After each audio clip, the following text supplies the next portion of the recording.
morning. It is New Year's Eve on the Drake Toll Show.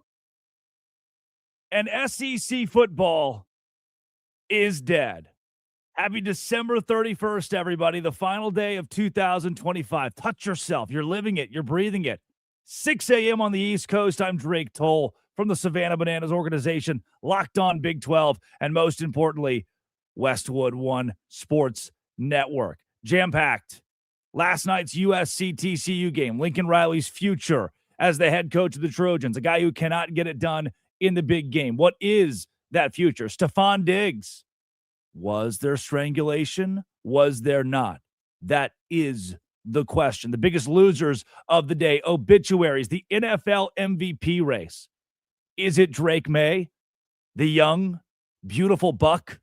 Or is it Matthew Stafford, whose stats are better, but is the award a stats award? Is it Texas Tech, Oregon, Miami, Ohio State tonight, Alabama, Indiana? The college football playoff is here. Our idiots of the day are innumerable, and sports are in your ears on your radio. Drake Toll with you on the Drake Toll Show to ask the real questions that most people are too scared to pose to you. On a day where we celebrate, we look back in the rearview mirror in 2025 and wonder what we could have done differently, better, worse. The way our lives ebbed and flowed, changed. I moved houses. Today I'm getting a new car. It's a resolution of mine. Decided that I would try to hot tub more. Still don't have one, but decided I wanted to. And in the midst of all that, I also came to the realization in 2025 that I no longer needed to be a follower, to feel like a sheep in the world, believing the lies that I've been told since the first day of this blessed year of our Lord. And that is that the SEC is the best conference in college football. And the reason I can no longer subscribe to that, the reason that I now believe that is categorically false, was proven again yesterday with Tennessee losing to Illinois and the SEC falling to 1-4 in bowl season against teams not also in the SEC. Alabama, Oklahoma played in the college football playoff and are 1-1 apiece. General Antonio Lopez de Santa Anna. You may know of him if you have heard of the Alamo or if you remember the Alamo. The Napoleon of the West is what he called himself. And I seem to vividly remember when Lane Kiffin came to the podium a few weeks ago and said, man, it's the SEC. Like, nobody else can compete like this. This conference is different. Everything's different. Like, you look at the NFL, and you say, man, the NFC West has some tough games. You look at the NFL, say, hey, look, any given year, man, I don't know. You never know right there at the top. Like, there are a couple of those divisions who are just better than everybody else. Man, if you're facing the Packers, the Lions, the Bears every weekend, man, the Vikings still have a good defense sometimes. Nobody else is better. Who's got it better than us in the SEC? Nobody. General Antonio Lopez de Santa Anna called himself the Napoleon of the West. He called himself the gold standard for bragging. He was the gold standard of performance in his own mind. He held the Mexican presidency 11 non-consecutive times. I was a history minor. Took history of Texas at Baylor University. I think we all had to. What does that say about Texas? Texas also claims that it is the best, such as the SEC has done here. Santa Anna would stage parades for himself. He led a full military funeral for his own amputated leg. He thought, the 11-time non-consecutive president of Mexico thought he was the greatest military strategist in history, at least in the Americas. But in reality, though he thought that, though the narcissism overcame him often, he lost nearly half of Mexico's territory to the United States alone. Battle of San Jacinto lasted 18 minutes and ended the Mexican-American War. He had a Napoleonic genius, but when he died, he was dead broke, obscure, and his own people hated him. And I think today, December 31st of 2025, when the SEC died, much like General Santa Anna? Well, they died in obscurity, largely resented by their own people. And now they didn't die in poverty. They're getting $1 billion from ESPN, most lucrative TV deals out there. And one begins to think, how can you build some of the best rosters in college football? How can you build some of the best rosters? This is the feeder to the NFL. If I'm an NFL team and my team takes a defensive end from, say, Purdue, I'm a bit confused. But if we take a defensive end from Georgia, well, that guy's got to be bang up, right? He's going to be a stud. We took our quarterback from Tennessee. We took our left tackle from LSU, and we're so good come NFL draft time of, yeah, man, I've heard of that left tackle all offseason. I was ready for that left tackle from LSU. I watched his college career just hoping the New York Giants got him. That's going to change the franchise. The SEC has collapsed in bowl season. And while they tell you they're the best, we're the best, we now had 2 consecutive years of no SEC team in the national championship game. Consecutive years where the SEC in bowl season is not as good as the Big Ten. What if? I pose you the question on the Drake Toll Show. What if the Big Ten has taken over? There's a change of guard in college football. Addie Bates, producer of the Drake Toll Show, Texas Longhorns fan. They'll play Michigan today. Curtis Poindexter, fan of cool names. And I think he'd agree that the SEC is seeing itself in a changing of the guard as the Big Ten takes over. Speaking of changing of the guard, here on the Drake Toll Show. Drake Toll with you to tell you Lincoln Riley era, the Lincoln Riley era at USC. The clock's ticking, big dog. We're ready to go. Get Mentor up and moving. But who else is in the pen? Who else we got? And it's not just the big games. It's not just that Lincoln Riley can't win the big one, so we're wondering if he can actually do this. It is the idea that you watched Lincoln Riley at Oklahoma the same way you watched Jimbo Fisher at Florida State win, go to the playoff, compete for national championships, be in the conversation. And now Lincoln Riley couldn't win the big one at Oklahoma, but by God, at least he could get you to the big one. Last night, I'm not sure if I'm going to call the Alamo Bowl the big one.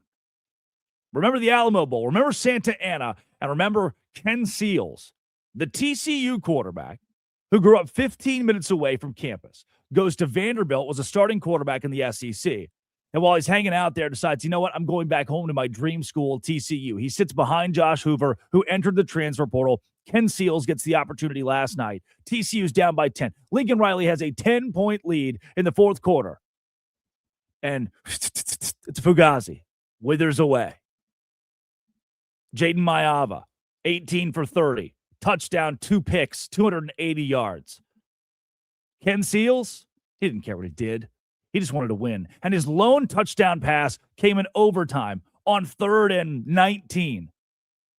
That goes for over 30 yards to win the game for TCU and put the large, bolded, italicized, underlined question mark on Lincoln Riley at USC. Everybody, you remember David Caruso? Does that name ring a bell for you? One season, hit series, NYPD Blue.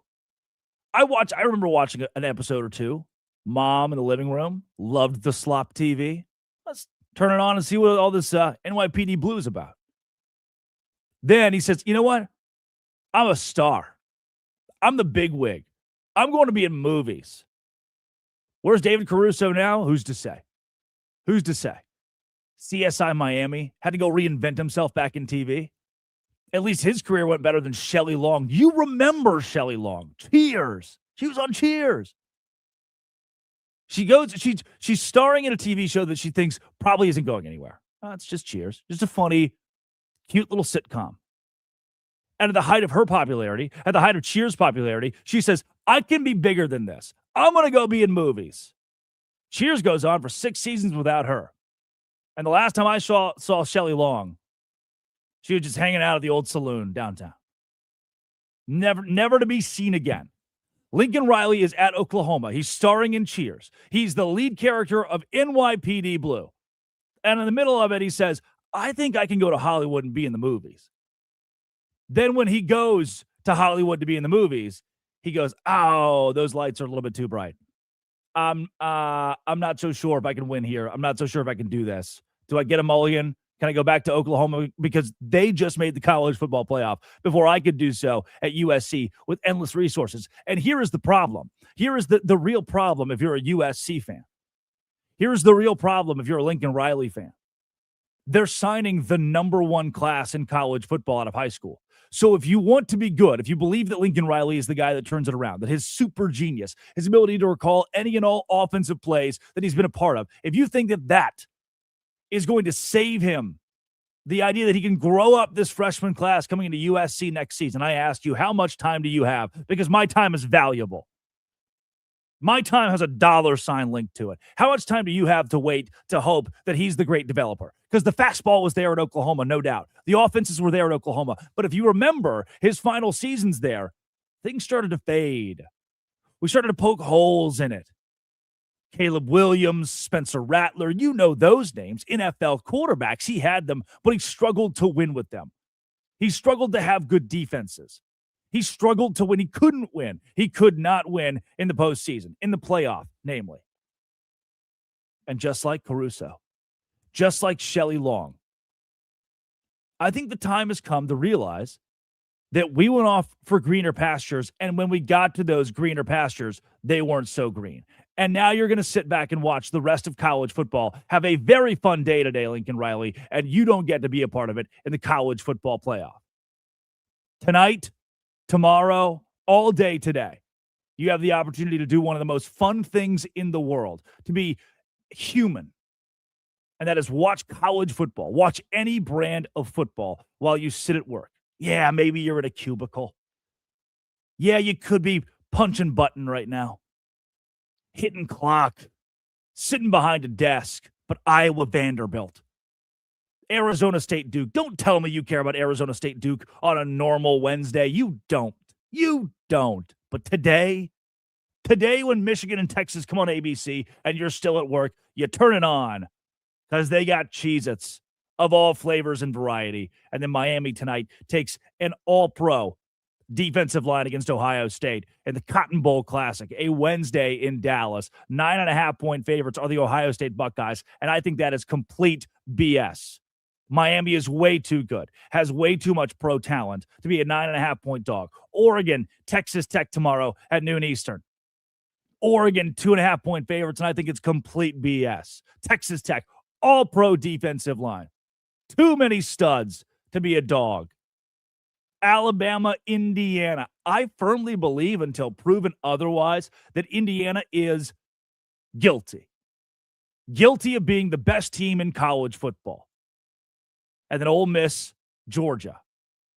They done let the SEC take over New Orleans. These two teams met on Bourbon Street last night. Things got chippy. An Ole Miss player has been arrested. Taking a page out of the Georgia book. Storylines abound today and tomorrow with a feast of college football as all of us sit back and also wonder, will Baltimore go to the playoffs or is it the Steelers? Where will the Seahawks sit? Where will the 49ers sit? Where will New England sit come Monday of next week as the postseason is here in the NFL? This is it. This is what we live for. This is what we watch the games for. When you watch the Browns play the Packers in August in preseason while you're on that cruise and you're thinking it's August 4th, why is there football on? It is the preseason, but you watch it because it's on, that Thursday night game. You've been here since then. And why? For this. This is the payoff.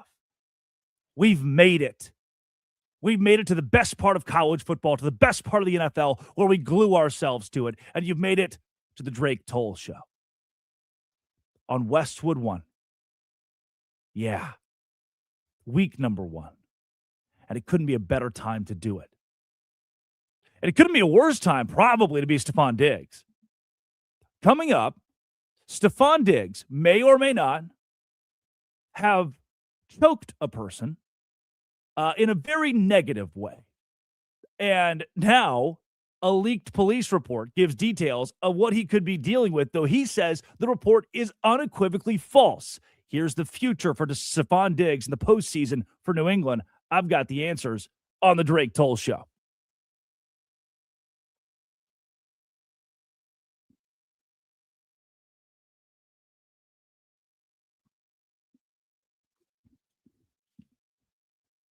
Hey, everyone.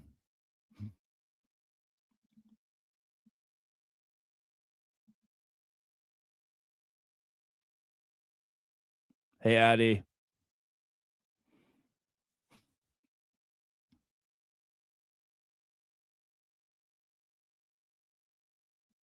Oh, nice.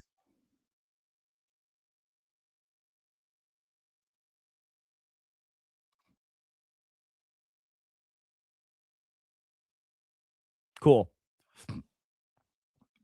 We'll get my man, Big Curtis, which, by the way, I am still waving hi to the YouTube and Twitter crowd. Hello. We'll get Curtis some of those. I love the Jim Rome, your Baylor. It's one of my favorite ones all time. So anytime I mention Baylor, that'd just be a banger. Your Baylor.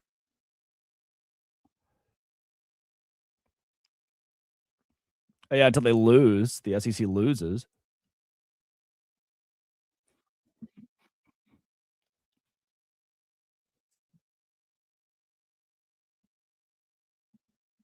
Also, once we got in segment today, the no delay.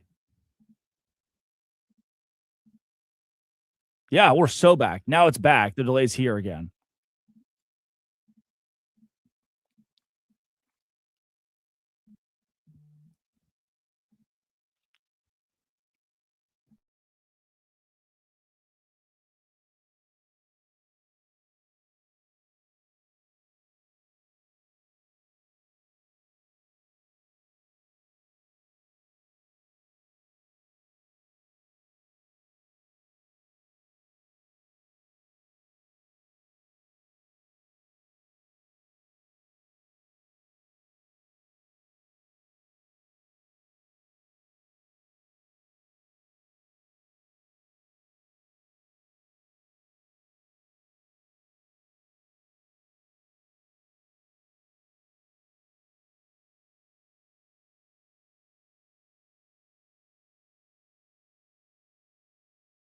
We went back, Jen Cohen, our AD, went back to Notre Dame roughly a couple of weeks ago with a scenario and a proposal that would extend the series for the next 2 years.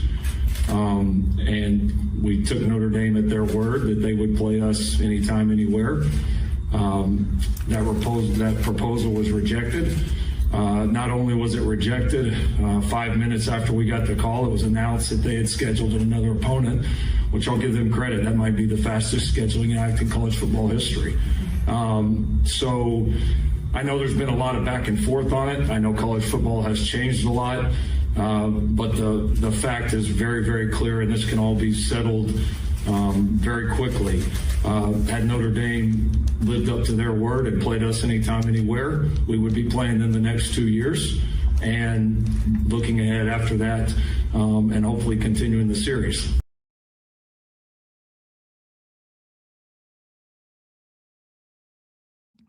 My fridge has this awesome capability. It's of being so cold it freezes my drinks, and I love that.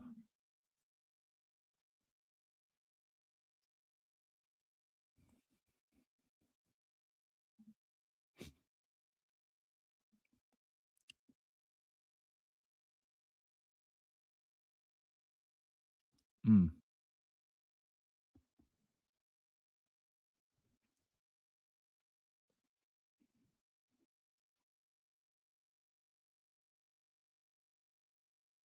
Do we have sound? Oh yeah, we have sound here for Stefon Diggs. Nice.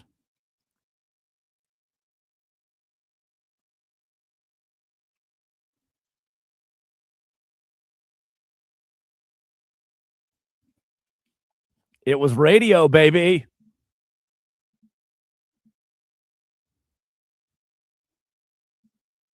I've got another idiot of the day. I'm going to kind of sneak in here as well. How much time we got, Kurt?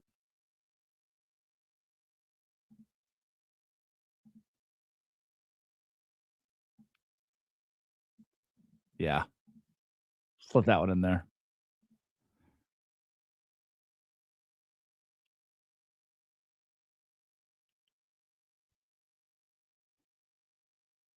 Yeah.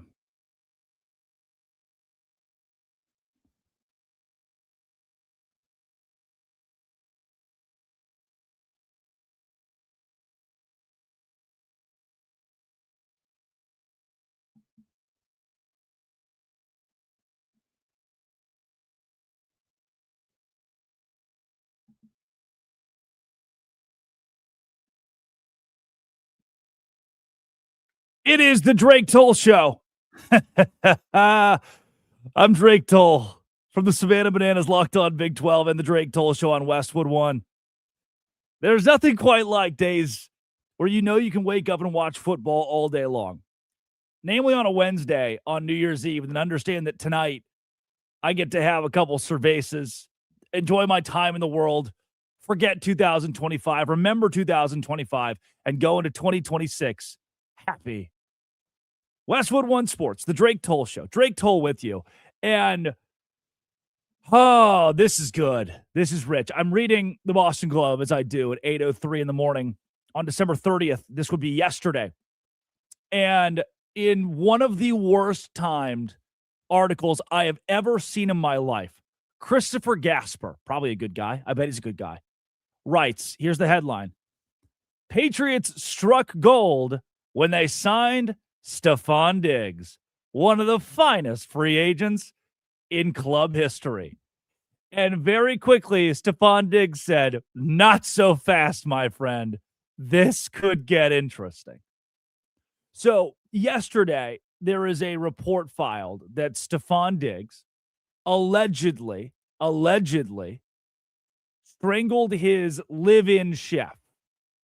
And this comes just a couple months after Eileen Lopera. This all is a bad soap opera. Eileen Lopera said that Stefon Diggs was the father of her child, her unborn child. Now, per Tasha K, she has officially filed a paternity lawsuit naming the NFL wide receiver Stefon Diggs as the father of her unborn child. This sounds like something I would see on the Netflix. This sounds like something I would see on the Secret Lives of Mormon Wives, or the whatever the show is where the pro sports players have their wives on TV. Per Tasha K, court documents show LaPera is requesting DNA testing and full parental support, alleging she has irrefutable evidence, quote, irrefutable evidence to support her claims. As of now, Diggs has not publicly responded. And if that was swept under the rug, what a Friday to post that one if you're trying to get Stefon Diggs to admit that him and Eileen Lopera have a child together. What's even worse than that is Stefon Diggs being in the news with one of the most damning headlines you could get. Now, what will come of this? We'll certainly get there. But a leaked police report and leaked alleged texts say this from the Dedham Police Department in Massachusetts. I'm going to read pieces of this.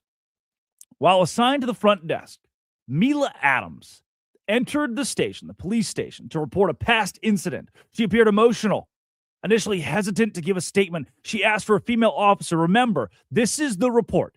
This is how the report reads. The only name we have so far is Mila Adams. Asked for a female officer. Check the sheets. See, we don't have a female officer on staff until 4 p.m. I let her know this, told her we'd give her a few minutes to think about things if she felt uncomfortable. And after a few minutes, Miss Adams, she said that she would give the report to the officer. This is NBC Sports reports this leaked police report. I brought her to the interview room off of the lobby. We began to speak. After taking down her information, I asked her to tell me in her own words what happened. So then Adams says, on December 2nd of 2025. Now, let's note that the incident date, this is reported on December 16th, as written on the police report. But on December 2nd, 2025, she was working as a private chef at 7 Schoolmaster Lane in Dedham. Said that on that date, the male she worked for entered her unlocked bedroom. So this would be in the alleged assailant's home. Unlocked bedroom. They've been having an ongoing text exchange over money owed to Adams. She said they began to discuss this, which angered the male. Alleges then smacked her across the face. She tried to push him away. The male then tried to choke her using the crook of his elbow. Said she felt like she had trouble breathing and could have blacked out. He then tightened his grip. At that point, the male threw her onto the bed. He said something to the effect of, "Thought so." Then she told him that she still hasn't been paid. At that point, the male said lies and walked out of the room. She explained to the officer he needed to sign off payments in order for her to be paid, which is why she confronted him directly. I asked her if she had documents. The officer asked, "Do you have documents of the injuries?" She said she had redness on her upper chest area, did not take photos. So at this point in the police report, if you're just reading the police report, you're thinking, okay, what is being alleged here is pretty damning, pretty serious. You read that, and to me, human being that reads that, I think gross. If this is true, this is what happened, which I have no way to prove. A court of law will do that. If this is what happened, if it is very bad. And then we've completely buried the lead. It goes on to say, at this point in the conversation, Adams revealed the male's name was Diggs Stefon. Oh, no. Diggs currently plays for the New England Patriots of the NFL. Due to his fame, she was very hesitant to come forward with this. Yes, that I completely understand where she's coming from. Person in major position of power obviously can wield that. It can be held above you. So on the same morning that Christopher Gasper of the Boston Globe says Patriots struck gold when they signed Stefon Diggs, one of the finest free agent pickups in club history, we find out Stefon Diggs is now in a heap of what could be a misdemeanor, what could be a felony, and he's going to have to fight this off over the course of the next few months. And I wouldn't be shocked, based on how I've seen other athletes go through this process, if it did happen, if it didn't happen, if it's some level of this, we take the high-profile athlete and we side with them. But there have been inklings, if you've been wondering, I think Stefon Diggs is probably a good guy. I think he's a good human being. I am not to say I don't know Stefon Diggs, but I would like to hear from his teammates when he played for the Minnesota Vikings. Curtis Poindexter, what did those guys have to say?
So that was Stefon Diggs saying, I'm a great guy, which most great guys will typically tell you, I'm a great guy.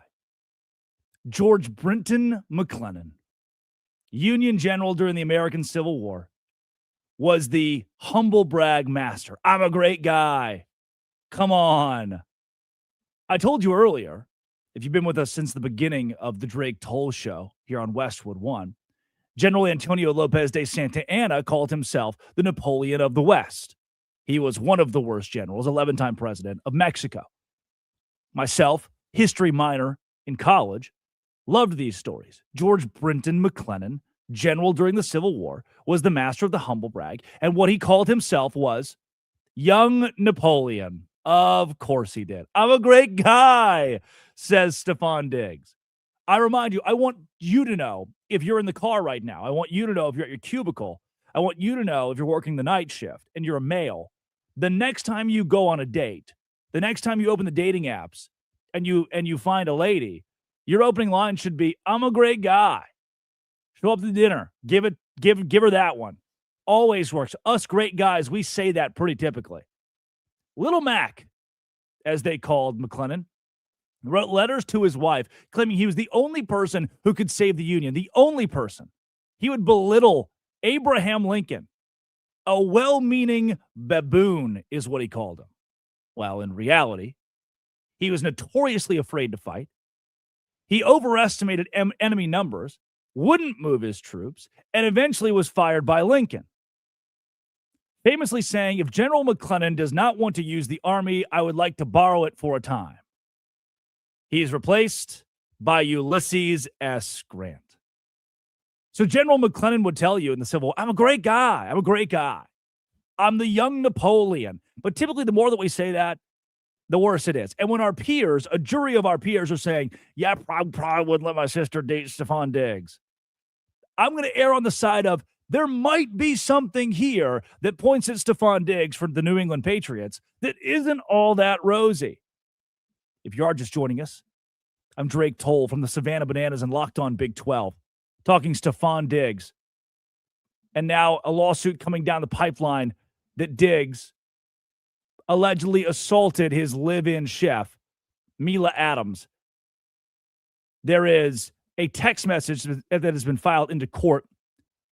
Aaron Persegian from WBZ reports these text messages were what began the altercation, alleged altercation between Diggs and the alleged victim.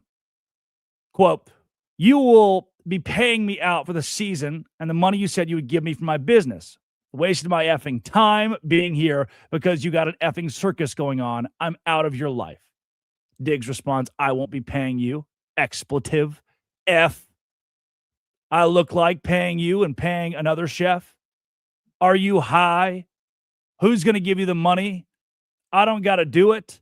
You can get whatever you want, whoever you want. And then she responds with, hi, can you approve my pay? She's a complete chiller. If these texts are real, she was a complete chiller about this. Be like, hey, I just need to get paid. And the responses to these alleged text messages are not great. Now, Diggs' attorney, this quote, Stefon Diggs categorically denies these allegations, unsubstantiated, uncorroborated, or never investigated, because they did not occur. The timing and motivation for making these allegations is crystal clear. They are the direct result of an employee-employer financial dispute that was not resolved to the employee's satisfaction. Stefon looks forward to establishing the truth in the court of law, and at this point, the New England Patriots are on the side of Stefon Diggs. It sounds like he's going to continue playing. The arraignment is scheduled right around the time of the AFC Championship game. But what his camp is trying to do is go to the government, the law, and say, hey, could we move that? What if we just did this in March? I got work that day. I got a job. I got to be Stefon Diggs of the New England Patriots that day. So I can't tell you how to think. I have always subscribed to let the evidence come out, let the jury figure it out, let somebody else figure it out who's not me. But notoriously, when these things do pop up, whether it's Kareem Hunt, Fernando Tatis Jr., I don't know if we take them all that seriously when we say, hey, favorite pro athlete may have done bad thing. Yeah. Favorite pro athlete may have done very, very, very bad thing. Whether it's possibly killed someone, whether it's extreme assault, some of the highest profile names in sports have either gotten away with those things or they walk away from court and you as a human being go, that didn't seem like it went the way I thought it was going to go. And I really like watching so-and-so play on the field, but they might have done a very bad thing and gotten away with it. We like to do that with pro athletes, don't we? And maybe in this case, we're doing it again, or maybe, and you decide Stefon Diggs should be completely exonerated. And the evidence isn't there, and it didn't happen, and it's a money grab.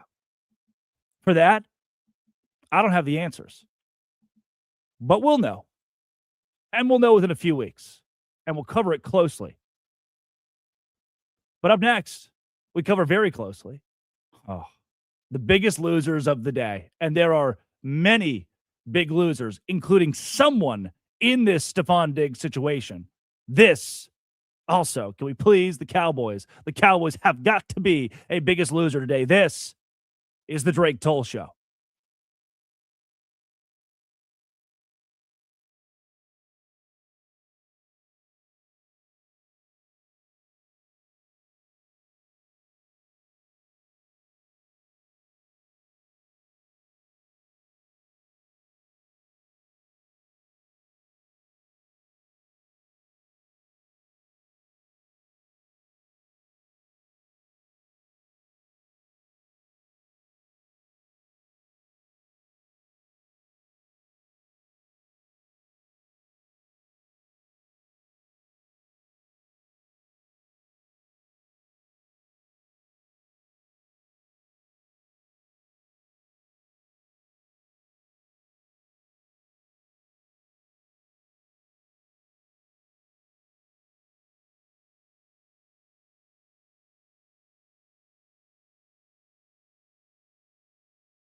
Great. 87 people watching on the YouTube and the online.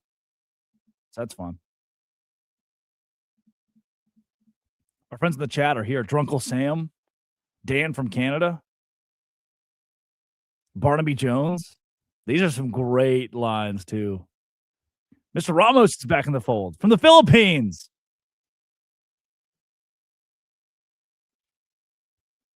Legendary.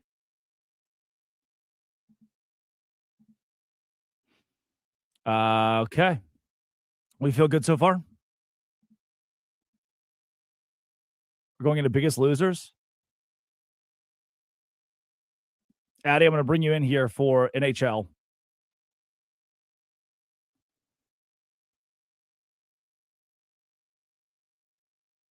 Obituaries.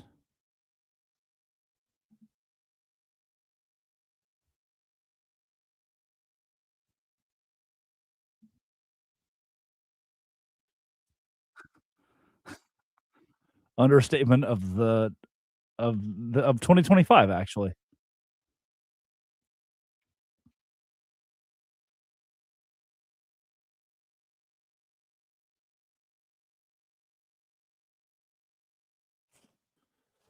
What is your take on Trevon Diggs?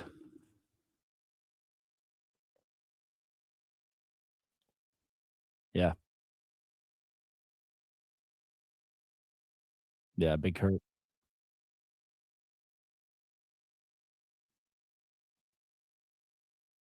Wow.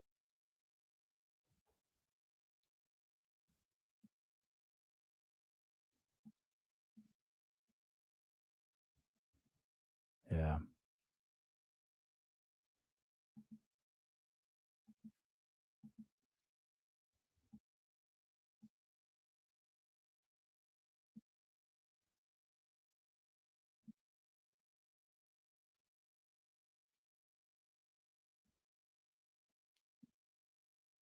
We're talking about Jerry Jones here, it sounds like.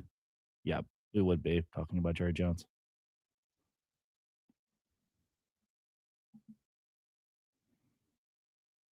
Duval. Hey, it worked. We can't trash that guy. It worked.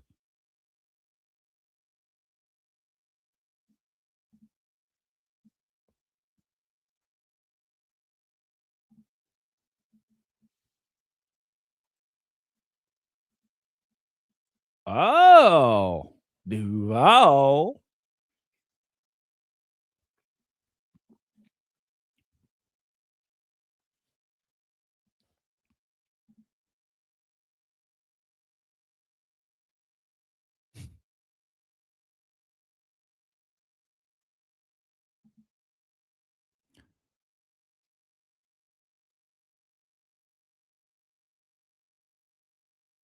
Wow, Cardi B broke her silence. Thank God.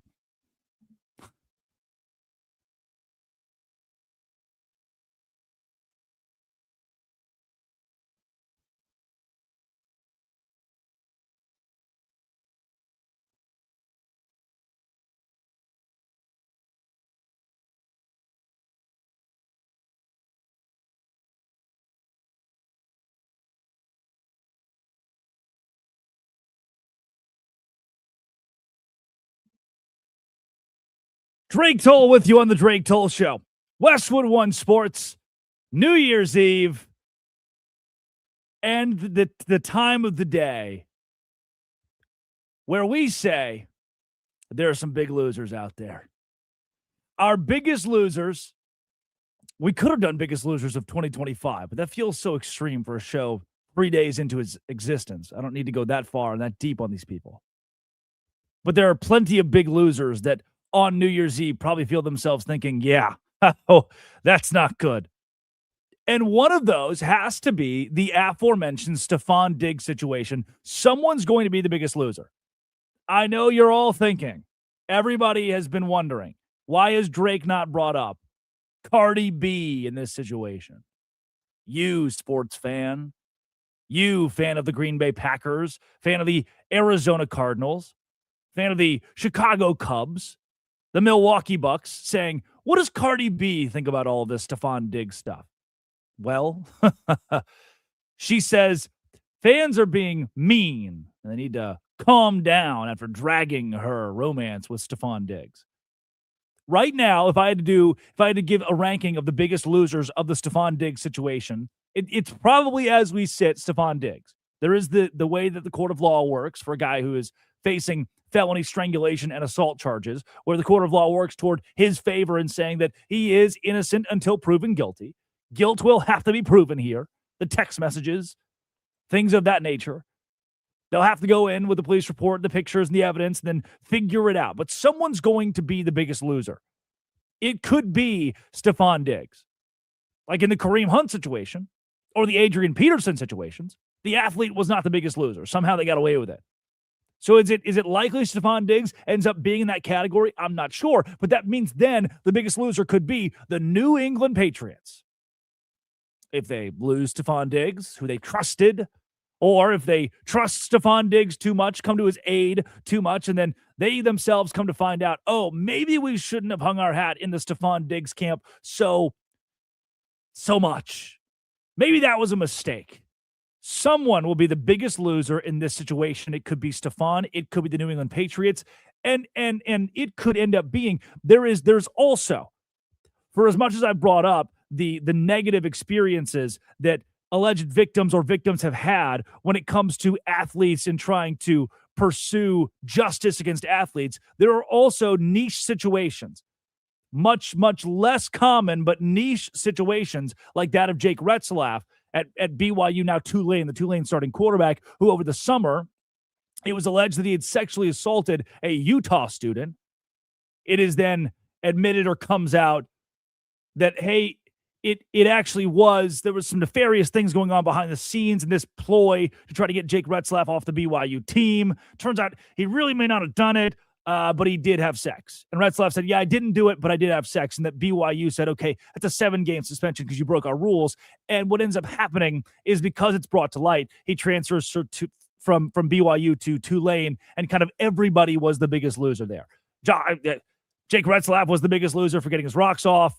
And it all comes out that everyone loses except for Tulane, who goes to the playoff with Retzlaff at quarterback. There's still a chance that's what comes out of the Stefon Diggs situation. But even in that event, there is still a biggest loser when the New England Patriots wide receiver, when one of Drake May's targets is caught in the middle of being charged with a felony, strangulation, and assault. Drake Toll with the Drake Toll Show. Westwood One Sports, bringing you today's biggest losers, the Dallas Cowboys. Again, from Stefon Diggs to Trevon Diggs. Hell yeah.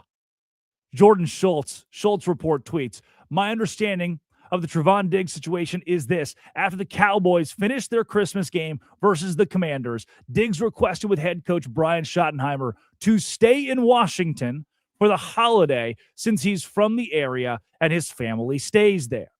Players often ask for and are usually granted additional family time during the holidays if the schedule makes sense. Dallas played Thursday. Schotty, per Schultz, denied the request. Diggs again said he wanted to be with his family during the holiday, and that if he went back to Dallas, he'd just be flying right back the first flight out, especially with players having several days off. The team vehemently denied his request again, and then today, that being yesterday now, the team released him. Diggs is healthy and ready to join a new team for the playoffs. The Dallas Cowboys have taken so much stock in cornerbacks like Deron Bland or Trevon Diggs, and those two have played a combined 7 games together during their tenure with the Cowboys since they both signed more lucrative contracts to stay with the organization. The old injury bug's going to get you. And for Trevon Diggs, it reminds me of Phineas Gage.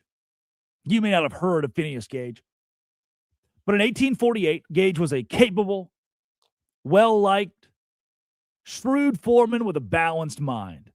Good to work with. You know a Phineas Gage out there.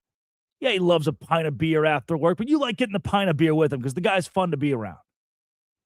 But now he's the most famous case in history of neuroscience. While working on a railroad, an iron tamping rod was blown right through his skull, destroying much of his left frontal lobe. A tamping rod blows through his skull, and you would think, incorrectly, that's probably going to kill a person. But no, you, friend, don't know one Phineas Gage. He would survive this, but the true problem is that Gage would never be the same. His doctors noted that Gage was no longer Gage. So while I think the biggest loser here could be the Cowboys, because in the middle of the season, before the end of the season, they take a guy who has become a stalwart, a name that fans know, a guy who had a career-altering, groundbreaking season 3 years ago as one of the best corners in the NFL at creating turnovers. That guy who became a hero for young Dallas Cowboys fans is now no longer on the team in the middle of the season because of the Dallas Cowboys and because he wanted to go home with his family since he lives in D.C. and the team was playing in D.C.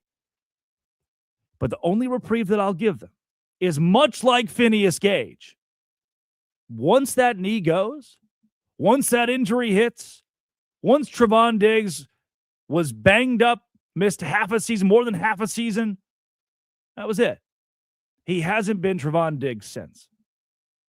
Analytically, efficiency-wise, has been one of the worst corners in the NFL this year. Does it deserve him asking to go spend time with his family and you saying, no, you cannot spend time with your family. You're coming back with the team. We're going to make you do this. Totalitarian. Is it worth doing that, making a scene out of it, and then cutting him in the middle of the season and someone else having the opportunity to sign him? I don't think so. This is yet another move from the Dallas Cowboys that says, look at me. Isn't this cool? I can do pretty much whatever I want, and I will do whatever I want. Oh, you like Trevon Diggs? Yes, sorry. That doesn't do much for me right now. We're going to cut him with a game left. He's no longer a Dallas Cowboy. And I think there are a lot of Cowboy fans that see that and think, what could have been? Injuries plague him, and you just don't get from Trevon Diggs what you thought you were going to ultimately. Biggest losers, the entire National Hockey League. We bring in our producer, Addie Bates, because she believes that not a single team can beat Addie in an era, in a day and time, December 31st, where we are currently looking at the NFL playoff race, college football playoff race, Stefon Diggs, Trevon Diggs. The NHL is your biggest loser.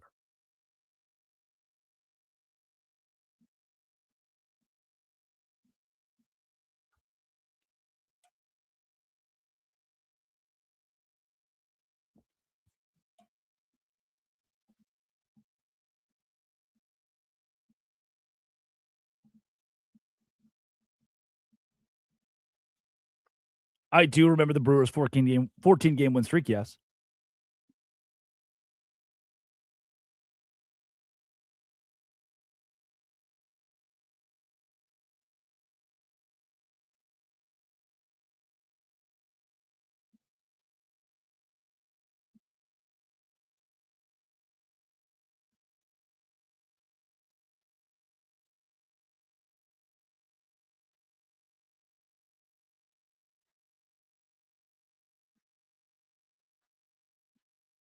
It is. Is it worth giving the biggest loser to the rest of the NHL for their inability to stop them?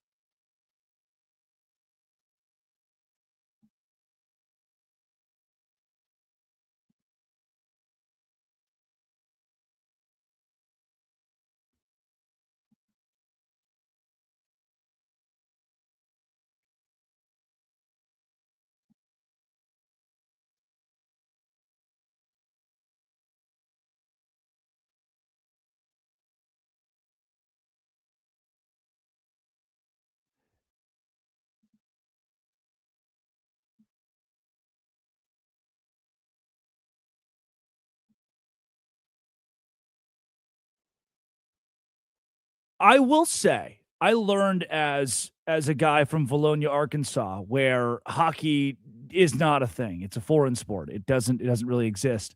That when you go to your first live game, there's just something about it. There's a feel to hockey when the players hit the the plastic with the glass. That's what it is. Come on. There's a feel to it. And then some drunk guy yells out, "How much time is left?" And then the PA guy says, "1 minute. Thank you." There's something about the live hockey product that I didn't understand until I got to college and started going to Dallas Stars games pretty frequently. And I think there is a team right now that could beat the Avalanche. Give me the Dallas Stars. 25 wins this season. There is to me a lack of understanding amongst those who don't like hockey that they haven't been to a live hockey game and seen the product in front of themselves. And I think that, if I may, Addy, add into your biggest loser today, I would like to put people who have not been to a live hockey game yet. And I get it. They're very expensive at the NHL level, or can be expensive. It's tough to find, but find your nearest AHL, your nearest ECHL minor league hockey game, and your life will be forever changed. Addy, I would go as far as to say it is a top 2 or 3 live sports experience.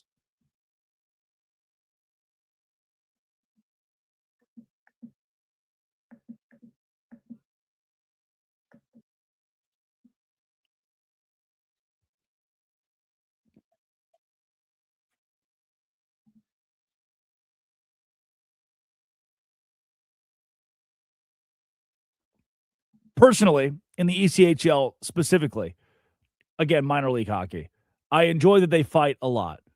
I've seen coaches fight each other. It is really just a glorified opportunity for the two teams to get together and punch each other at a very high rate. Those are our biggest losers today. Someone in the Stefon Diggs situation, the Dallas Cowboys, the entire NHL not named, the Colorado Avalanche. And coming up, we're giving you the biggest losers. Let's give you our obituaries. Who died today in sports? This is the Drake Toll Show.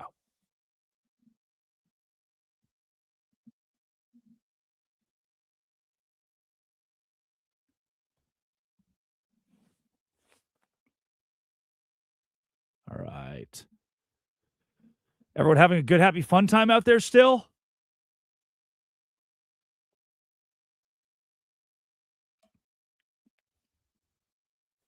Your mic also sounds weird to me, but I just thought that was on my end.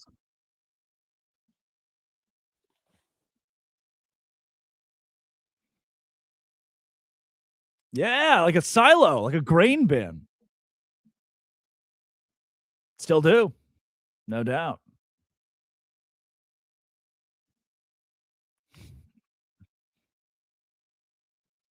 Uh, Try again.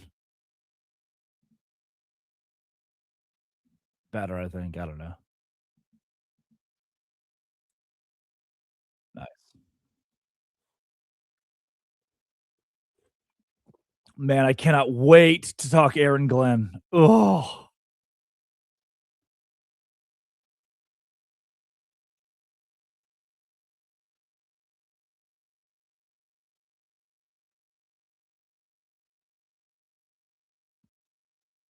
Oh, I forgot about the doc.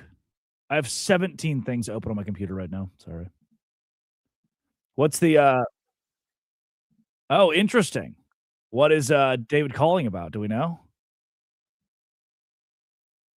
Texans?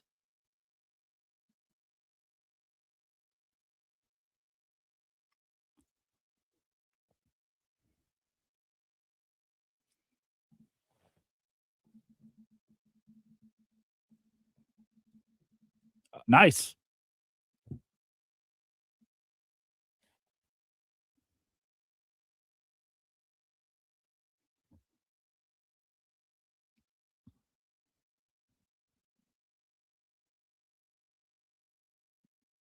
Hello.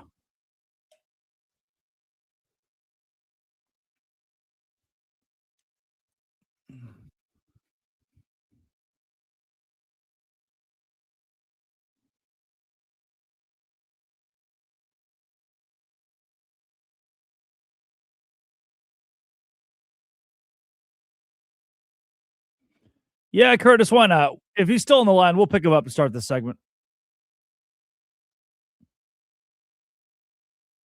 Okay, cool.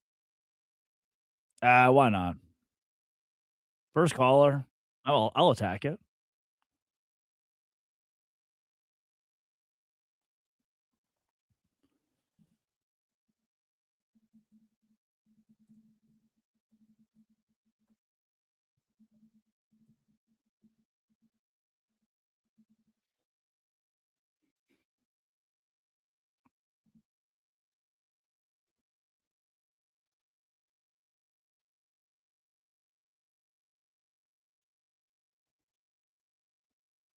I mean, the Texans have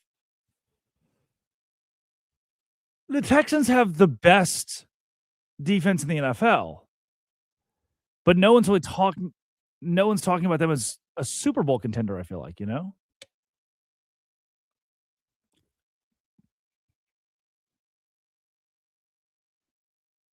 Terribly. I like 0-3.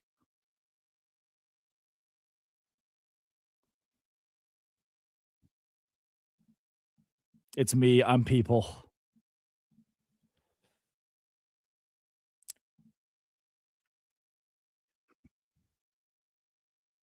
I thought so. 117 people on the Twitter and the YouTube. Mr. Ramos is still out there in the Philippines. Thanks for Uncle Sam.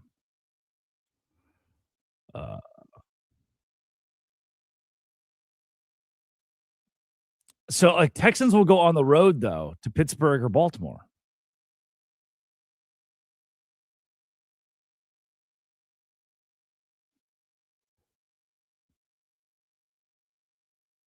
Because, I mean, they'll be the 5 seed. They'll be the 5 seed.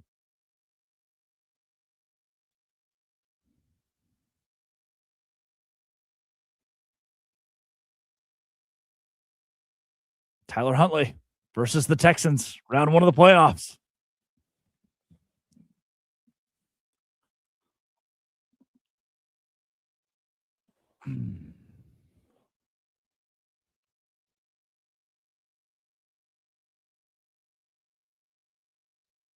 All right, Curtis, like 30 left here.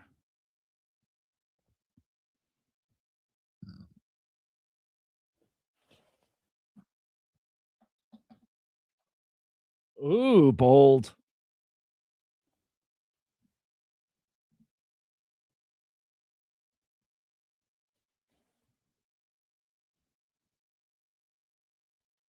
It's 7 o'clock. Yeah, it is.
It's Drake Toll on the Drake Toll Show, Westwood One Sports. 310-840-4910, 310-840-4910 is the caller line, the text line. You can get in on the action. Before we get to the obituaries, it is New Year's Eve, and he is the first caller to the Drake Toll Show ever from East Texas. David calls to talk Texans. David, you're on the Drake Toll Show.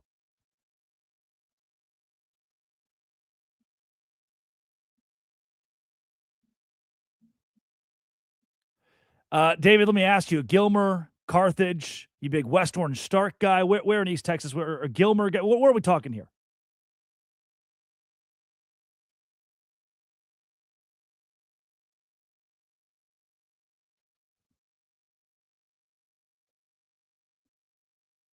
No doubt.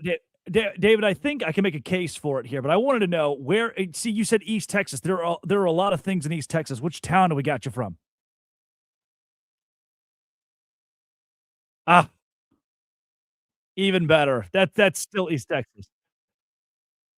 Oh, dude, have I been to Humboldt? I lived in Waco, Texas for 5 years. I practically wrote the PDF on Humboldt, Texas. Yeah, no doubt. We're right close to it. Humboldt, Texas is no doubt one of the best spots for barbecue in the entire state. Give me, David, lend me your ear to convince you the Texans can win the AFC. Can you give me that defensively? I think they've got a great shot. Quarterback play, they got a great shot. And I think round one, whether it's on the road against the Steelers or the Ravens, which is likely where they'll be, do you have confidence? I'm turning this on you, David. Do you have confidence you can go on the road with C.J. Stroud in this defense if it is Baltimore with the way that Baltimore has played at times in 2025?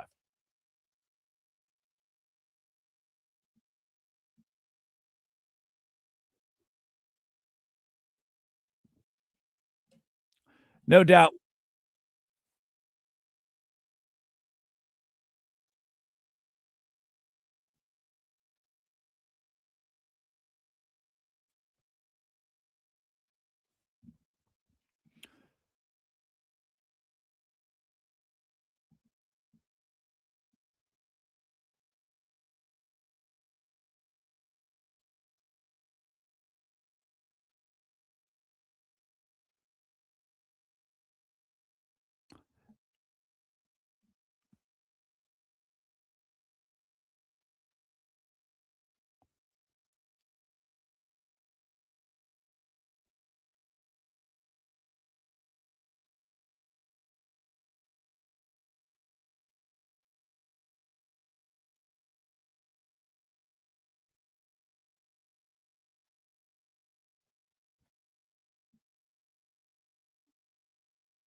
Love it. Thanks for the call, David. We'll keep breaking it down here. Awesome to hear from you.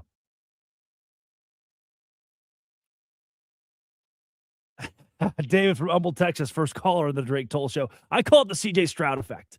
When I was first hired at Sports Illustrated a couple of years ago to write for them, spent about a year in that fold. One of the first articles I did was D'Amico Ryan's talking about his tenure, what it was going to be like for him to lead a young core for Houston. I think Jalen Petrie has grown up defensively, CJ Stroud offensively, to give them an opportunity. Not a lot of people, despite the win streak, despite the defensive success, best defense arguably in the NFL, statistically best defense in the NFL. Not a lot of people are saying Super Bowl with the Houston Texans.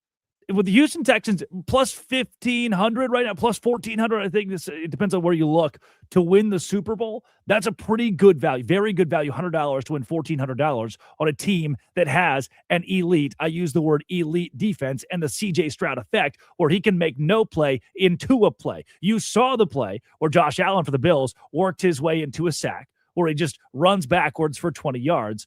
With CJ Stroud, he is able to he has the elusiveness that a lot of us consider with Josh Allen when we see the highlights, the 4 or 5 plays a year that Josh Allen does it. You're like, prime Josh Allen.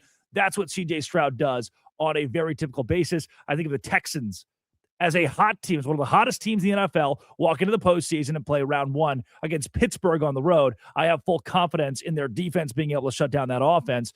The Baltimore Ravens, it's a little bit different because they still have the pieces, because I'm still believing in Baltimore, because somehow I'm still believing in John Harbaugh and Lamar Jackson or Tyler Huntley, who played really well.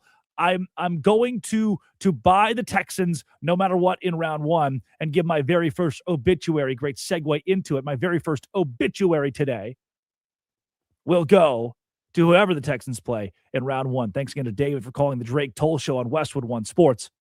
My second obituary,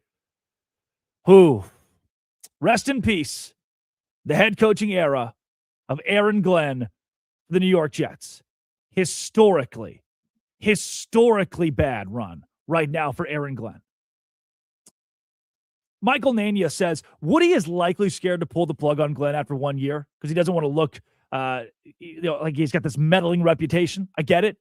But it'll look much worse when Glenn ruins a young QB and gets fired mid-season next year or in 2 years. Cut your losses. Start fresh for the new QB. Here is how bad it is under Aaron Glenn in New York.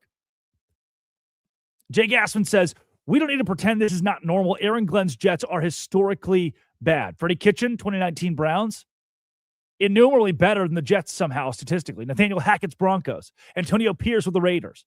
Lovie Smith's Texans are better than this year's Jets. Steve Wilkes with the Cardinals, better than this year's. Urban Meyer with the Jaguars on the simple rating system. That's point differential adjusted for strength of schedule. The Jets are the worst team. The Jets are the worst team in the NFL since 2010. And it's not very close. It's time to pull the plug. The obituary is there on what Aaron Glenn has done. And I don't think there's any going back. Luigi Cadorna, World War I, Italy. That's who Glenn reminds me of. Cadorna walked in the door day one, and unlike some of these generals I've told you about today, this is for some reason a very war-themed episode of the Drake Toll Show. Cardona walks to the door and doesn't say, I'm the best. He just sucks at what he does. Launched 11 in World War I, Cardona, for Italy. 11 near-identical suicidal frontal assaults against the Austro-Hungarian positions, specifically in the mountains. Cadorna gained 0 ground and lost hundreds of thousands of men. Famously heartless. Cadorna would blame his own soldiers every time he lost. I'm not going to put that on Glenn, but I'm seeing some comparisons here. And he got so fed up with how bad his team was, this Cadorna, who was killing off hundreds of thousands of his own men, that he said, fine, I'm going to reintroduce an age-old tactic. You know what that tactic was? The ancient Roman practice of decimation. Cadorna would execute every 10th soldier in a unit. He would just wipe out a 10th of his guys himself, personally authorizing like 750 people, his own men, to be killed to maintain discipline. Maybe the worst general in history. World War I. This isn't even that long ago. This is 100 years ago. Luigi Cadorna. Terrible. All-time bad head coach of war. Aaron Glenn, yes, he's in season 1. Yes, he's in year 1. Yeah, it looked really cool when he was high-stepping down the sidelines. When he was, the cool guy on the block for the Jets. Look, we love him. He's great at press conferences. Right, guys? Come on. Saleh wasn't. This guy is. We love it. I think you got to pull the plug. My final obituary today goes to the Aaron Glenn era as the head coach of the New York Jets. And that means right here on the Drake Toll Show, it is time for our quickie. We have 5 headlines, 5 minutes. Addie Bates, producer Addie Bates, give me those 5 headlines. Give me these 5 minutes, and let's get thoughts.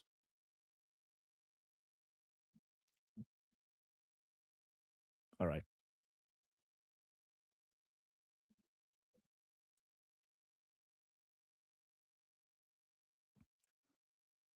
People want more on-campus college football playoff games. While I agree that the college football playoff should be expanded because we're no longer looking for the best team in college football. We're now looking for the best team that can win in a tournament format.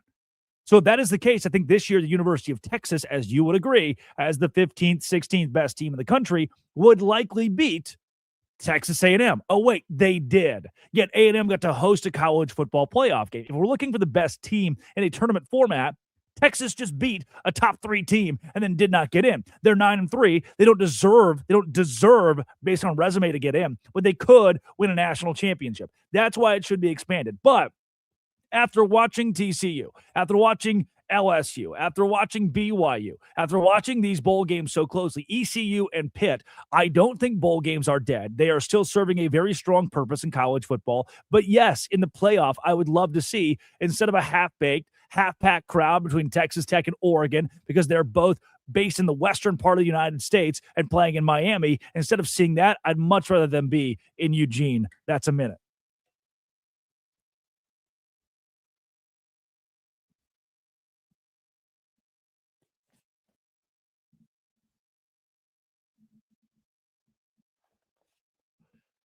Yeah, this is a Hugh Freeze conversation. And Hugh reached out to a source of mine yesterday and said something along the lines of, I just really hate to see the amount of players transferring. The talent on the Auburn team kept them within one score of some elite schools and elite programs this season. If Hugh Freeze had stayed, then you get to keep that core and you would still have a myriad of 4 and 5-star players that give you an opportunity to win in the SEC next season. Maybe it was coordinators. Maybe it's your O-line coach. Maybe it's scheme. Maybe Freeze is doing too much, shouldn't call plays, should hand off the offense. But when you fire him, what you do is you risk losing the core of a very elite athletic defense or the core of young 5-star talent like Deuce Knight. Now that you've lost that, you're rebuilding, and you're rebuilding with Alex Golis, the USF head coach. I'm not sure if he can do it. That's a minute.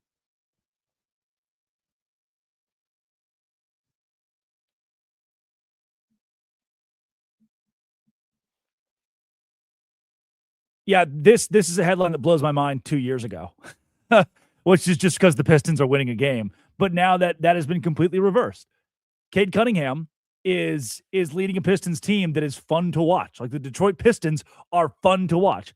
And LeBron James is the same LeBron James that a couple of weeks ago went viral for failing to score 10 points in an NBA game. LeBron James at 41 years old, I don't think needs to retire. I don't think needs to pack it up. But ESPN released an article yesterday that says LeBron James' career told through 23 photos. Typically, when the outlets are releasing your career, your life, your story told in photos, that means we're coming toward the end. And for LeBron James, we are coming toward the end. I think it is time for us to consider we're watching the waning career of a guy who played 32 minutes in the game, scored 17 points, and just is not going to be a catalyst for the Lakers to win a title.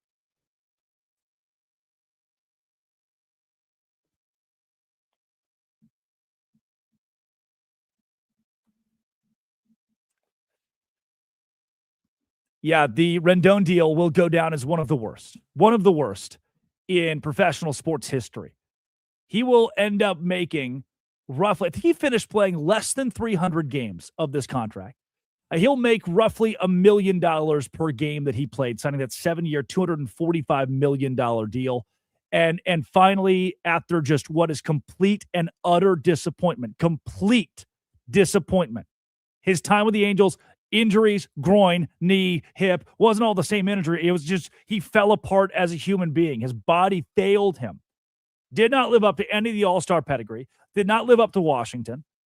And it's further proof that unless you have a guy in front of you named Shohei Ohtani, I don't want to keep doing these contracts. And if you do keep doing these contracts, you deserve to be put in the category of idiot of the day because it's only going to waste money of your organization. Addy, that's less than a minute.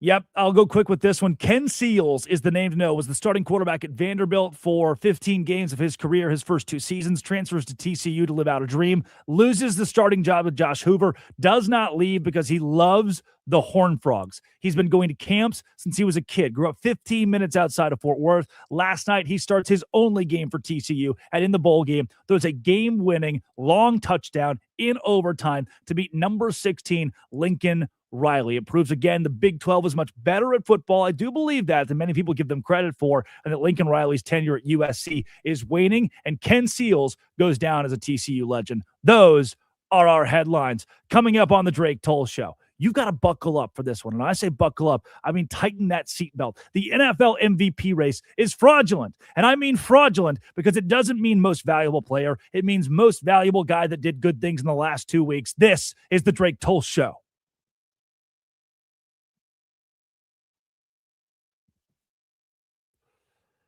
Good headlines, everybody. I'm feeling like a radio host today. Watch out.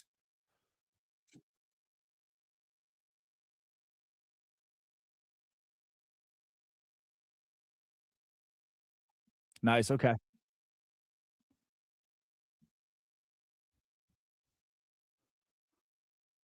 Okay.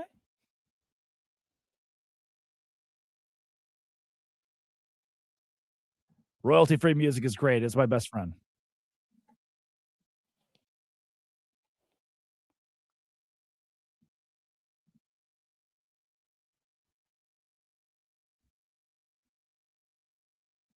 Oh. We'll get a Curtis Gong in here.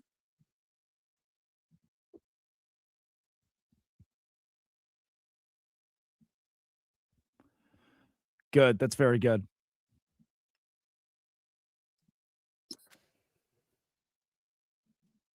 Nice. Okay. I found a way.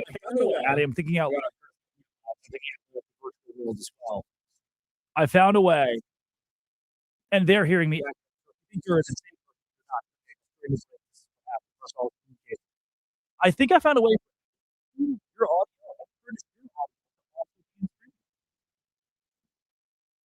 Yes, you're talking to the world. Don't say the F word. Don't say the B word either. I told you down in there.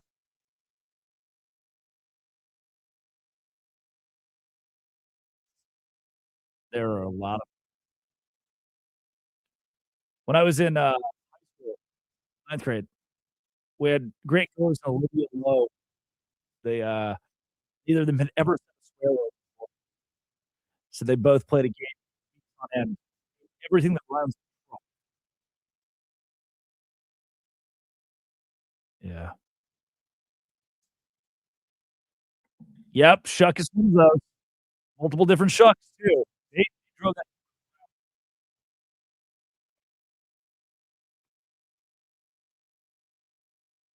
I come from a different part of the South. Dadgummit. Yeah, sailor's mouth. I can't Curtis even hit with lie. a dadgummit. Remember, Curtis. StreamYard can hear you right now. He said that. Here comes the hot. Hey, I loved our call. We gave him the spot.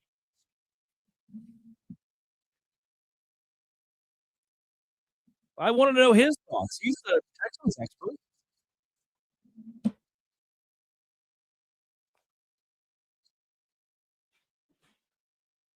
From Humble, Texas, man. I love that he's like, I don't usually do this. Great.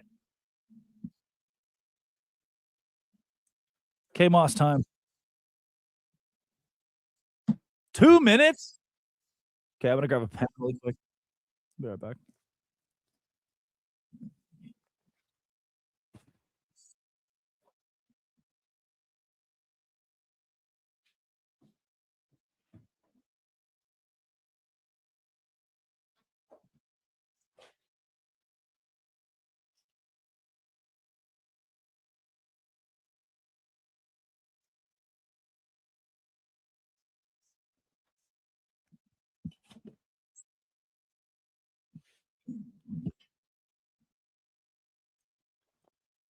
Okay, about a minute here, right?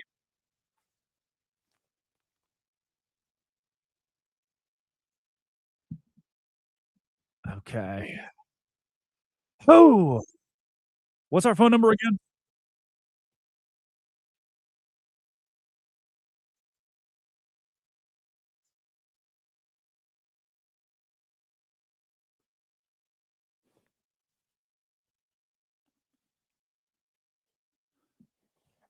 Who needs an 800 number?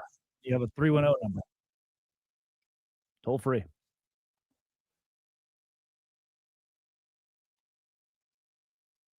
All right, let's talk MVP right here.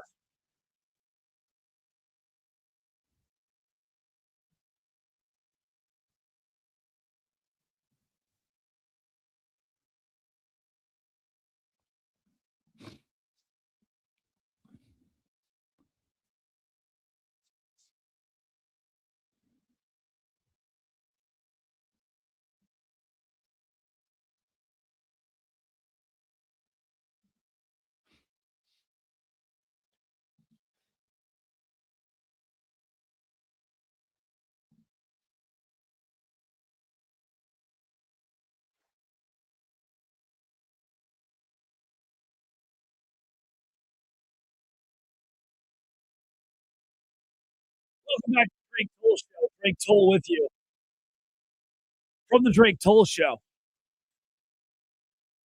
Yeah, it is New Year's Eve. And on this December 31st of 2025, we have to decide who will be the NFL MVP from 2025. We will look back on the beginning of the season and we'll wonder who was the best player in the NFL and how can we not give that guy the MVP? Because that's what we love to do. This era of the league, we're not building the MVP to give it to the MVP, the most valuable player. We're not giving it to the best player. We're giving it to the player that we go, oh, I remember when he did that thing 2 weeks ago. Oh, did you see how good he was in the back half of December? This is not an award that's won in September. It's not an award won in October. It's not an award won in November. This is an award won in some made-up land, in Rainbow Land, where at the end of the year we say, hey, the last 2 weeks are all that matter in Rainbow Land. And when we get there, if you're good, if you're real nice, that's not many, we'll give you the MVP. 310-840-4910. 310-840-4910. You can call or text the Drake Toll Show on Westwood One. Drake Toll with you from the Savannah Bananas and Locked On Big 12. And I want to take you back 365 days, back to when you knew so little, back to when you were so fresh, so green, so young, believing fervently that Lamar Jackson should be the MVP of the NFL. But he didn't win it. You ready for this? In the regular season, Lamar Jackson 1-0 against Josh Allen. 1-1 overall after Allen got the best of him in the postseason. 17 games, here are their stats. Completion percentage. Lamar Jackson, 66.7%. Josh Allen, 63.6%. For the Ravens QB, 4,100 passing yards. For Allen, 3,700. For the Ravens QB, 245 per game, 219 for Allen. Passing touchdowns, 41 for Lamar Jackson, 28 for Josh Allen. You're saying, well, wait a second. Lamar Jackson's led in every one of those categories. So how in the world? Tell me how in the world? Well, it must have been rushing yardage, right? Surely if we're going to talk about the MVP race, you got to lead in a certain category that gives you a ton of separation. Well, rushing attempts, Lamar Jackson, 139, and Josh Allen, 102. Rushing yards, Lamar Jackson, 915. Josh Allen, 531. Now, I'll give you this. Rushing touchdowns, Allen, 12. Lamar Jackson, 4. That would still mean 45 touchdowns for Jackson, 40 touchdowns for Allen, and guess who the MVP was? It was Josh Allen, not the guy with way better stats.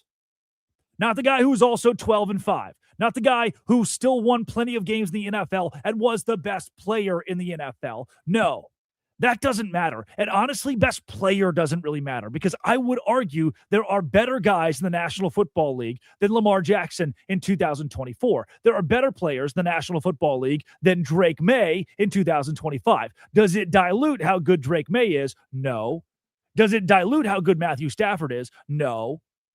But this award is not given to those who have the best stats. This award is not given to the most valuable player when it comes to numbers. It is not given to the most valuable player when it comes to who they play and their strength of schedule. It is a subjective piece of metal, a name written in history based on what you do, as long as you're in the hunt, based on what you do for the last couple weeks of the year. 2018, February, Valonia, Arkansas. They hold their community awards ceremony. I'm nominated this year. 2018, I'm nominated for Youth Citizen of the Year. At that time, I had established a broadcast network. My junior year of high school, I built a streaming network there. It's kind of how I got into this whole media deal. I wasn't good enough at football, basketball, baseball, and decided if I was going to get to college via a scholarship, it wasn't athletically. I didn't have the prowess of my father, who was drafted by the Blue Jays in 1994, turned it down to play Division I college football at Missouri State. I didn't get that. Instead, I had a weird accent and a passion for talking about sports. So that's what I did, leading to my nomination for Youth Citizen of the Year as a junior in high school. Now, a junior in high school had never won it. Typically, it goes to a senior, the most impactful old person, the most impactful guy who's about to graduate high school, gal who's about to graduate high school in Valonia. But in 2018, upset. Who saw it coming? The true MVP, the guy who was doing the most, community service.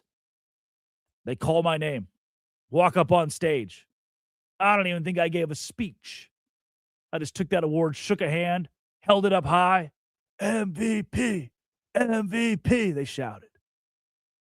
2019. That award, I was coming for it. My senior year, I could do this. Youth Citizen of the Year, I won it last year. What if I added even more to my plate? What if I volunteered even more? What if I did even more? But alas, just ahead of February, Jacob Hogan, also a senior, Valonia High School, erects a statue to memorialize the 2014 EF4 tornado that tears through the town and takes multiple lives. A statue, I tell you, in the county's park. Engraved are all the names of those who died. Admittedly, good move from Jacob Hogan. And good timing. As that was erected in the spring, late winter going into spring of 2019, the ceremony befell us. And there I was, waiting to hear my name called for the second year in a row, the first junior to ever win it. Could I win it back-to-back? Be the first winner of Valonia Youth Citizen of the Year back-to-back. I knew I'd done the most. 365 days of hard work. I'd done so much. But up to the podium goes Steve Good. Leans into the microphone. Big, burly man. He goes, the Valonia Youth Citizen of the Year this year goes to a young man who's made us very proud, and I think we all can agree it's well-deserved, Jacob Hogan. I was distraught. I knew I put up MVP numbers. I knew I volunteered enough. I knew I did all that I could to win. But stats didn't matter. It was all, what have you done for me lately? And in the NFL MVP race, stats do not matter. Week 17, we entered week 17. Matthew Stafford, minus 215 for the MVP. Drake May, plus 175. If you're not a betting man, it means that Matthew Stafford was the odds-on favorite by a good bit. If you put $215 on Stafford to win, you'd win $100. That's a terrible bet. It's a terrible bet. I never do that. Don't do that. Drake May, on the other hand, at plus 175. I put $100 on that. I win $175 if May becomes MVP, but he won't. He won't, right? Because Stafford's numbers are so much better. But then, Matt Stafford throws 3 interceptions against the Falcons. Drake May, playing the Aaron Glenn-led Jets, throws for 5 touchdowns. And wouldn't you know, Wouldn't you know? Today, the current MVP odds, Drake May minus 400, Matthew Stafford plus 300. I would have to put $400 on Drake May to win the MVP to make just a measly $100. And it didn't have to do with stats. No, it didn't. And the Patriots this year have lost to the Raiders, to the Steelers, to the Bills, and I do trust the Patriots more than the Bills right now. The Bills in the playoffs, I cannot trust. The Drake May-led Patriots in the playoffs, I don't know what to think yet, and surely we'll see this. The Rams have lost to the Falcons, bad, right? But they also lost to the Seahawks, very good team. The Panthers, a playoff team. The 49ers, very good team. The Eagles, a very good team. And will most likely play the Eagles. So is this a most valuable player conversation? Is this a most valuable player conversation about statistics? Is it about strength of schedule? Is it about how much you volunteered in the community? Are you caliber of Walter Payton Man of the Year? Is it about taking a 4-win team, playing the easiest schedule in the NFL, and then turning them into a team that had the chance, that was on the doorstep of the number 1 overall seed in the AFC? Because I think that guy deserves credit. I do. But does he deserve the MVP? Do you, in your heart of hearts, think that we have found a way to categorize who should win this award? Because Matthew Stafford has 4,448 pass yards. That's 250 more than Drake May. Matthew Stafford has been just 42 touchdowns. 42 touchdowns through the air to Drake May's 30. Just been blowing out Drake May in the statistical categories. But we don't want to hear that noise. We don't care about that. Without Drake May, what are the New England Patriots? That's a fun question to pose. Without Drake May, what are the New England Patriots? I don't know. I'm not to say because I haven't watched them have success in the postseason yet. I haven't watched them have sustained success against elite teams. Matthew Stafford, on the other hand, what are the Rams without Matthew Stafford? I saw it with Jared Goff. They weren't a Super Bowl winning team. They could not win the Super Bowl without Matthew Stafford. That seems pretty valuable to me. And if it's a stats award, let's just hand it to Dak Prescott. Let's just chalk it up, Dak Prescott. You were great this year. You had the most passing yards, and we give the MVP to the guy with the most passing yards, despite you being sacked 31 times. By the way, is that the conversation? Do we talk about who's been sacked the most? Because I know Matthew Stafford has great protection, a great offensive line. Drake May's been sacked 47 times. Well, Drake May's been sacked so much, we might as well give him the MVP. Does it make him the most valuable player? 2019. I sat in my seat, waiting to hear my name called. Valonia, Arkansas's most valuable player. But it wasn't there. My MVP thoughts are sponsored by Robinhood. You expect more from yourself. Expect more from your money. Get started today at Robinhood.com/yourmoney. If I had to vote today, Matthew Stafford, 2 weeks ago, who we thought was the best player on the best team, the most valuable player on the best team, the most valuable player on a team that could win the Super Bowl. I don't think the span of 10 days should change that. I don't think the span of 2 games should change that. I don't subscribe to the society we live in that says it needs to be here on demand right now. I want it, and because I want it, I'm going to get it. I don't believe that for the MVP race. I don't. I think Matthew Stafford, who has proven to be the MVP, proven, I don't care about strength of schedule even, who's proven to be the MVP, should be the MVP. Up next, oh man. College football. We haven't talked enough college football today. The playoff is tonight, Ohio State and Miami. The playoff is tomorrow, Texas Tech and Oregon. We'll get Alabama. We'll get Georgia. But I've got a key to that Texas Tech-Oregon game that I think if you want to be a genius bettor, if you want to be a genius in the office, if you want to walk to the water cooler, if you want to walk into the Love's gas station and prove yourself a sports aficionado, you need to know this. And you'll hear it on the Drake Toll Show.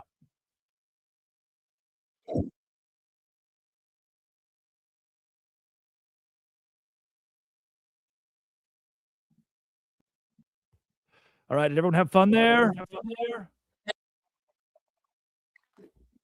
Yeah, hit the ring.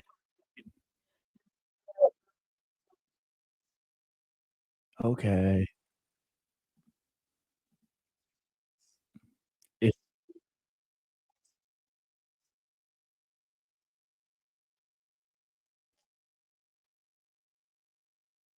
was that in the MVP conversation?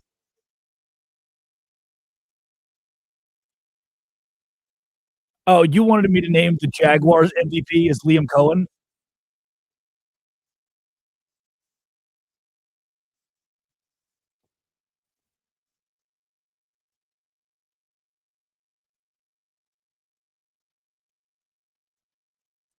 I did skip. I did skip over the Addy dates. Yep, that was there. Okay, everything's going pretty well today so far. Still adjusting some mic volume stuff in StreamYard, but I think they should be able to hear you, which is great. And I'm talking to them actively right now. Yeah, so in essence, what I'm doing is I'm looping back just this clean feed and sending that loop back into StreamYard.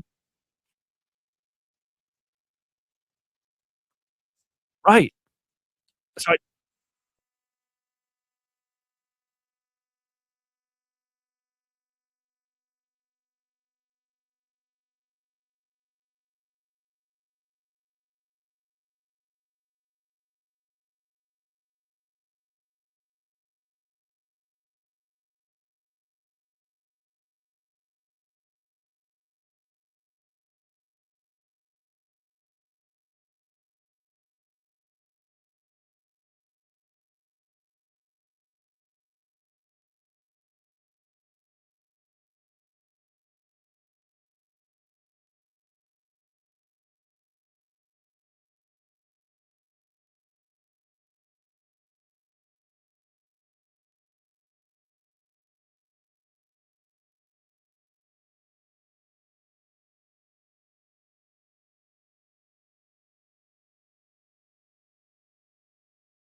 okay, how about now? Can you hear me now?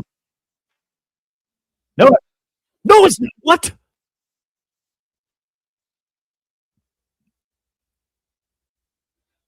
Really? Yeah.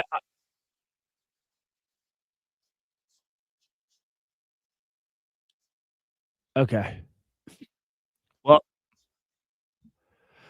I'm giving you the only. I'm going straight mic into clean feed. This is what I've heard in my ears. Only in segment, it's fine. I don't hear it at all. It's out of segment. Yeah. Curtis, can you flip the setting on that you use for inside? I guess you can't because then I would come over the air. This should go away when. Right, right. This is what we were dealing with before the show too, which is crazy.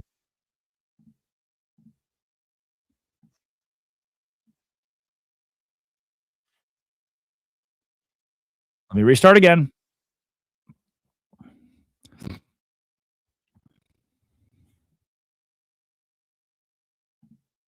Okay. We're good? Oh my gosh.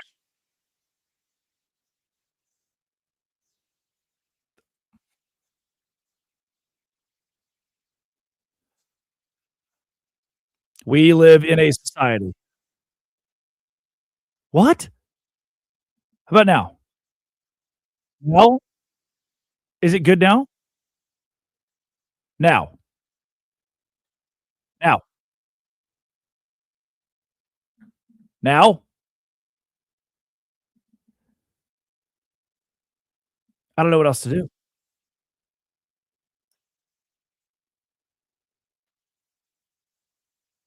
I don't think so.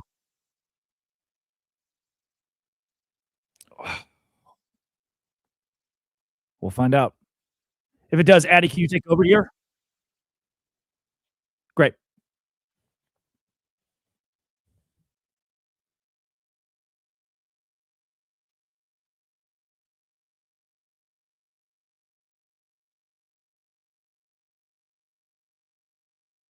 Hmm.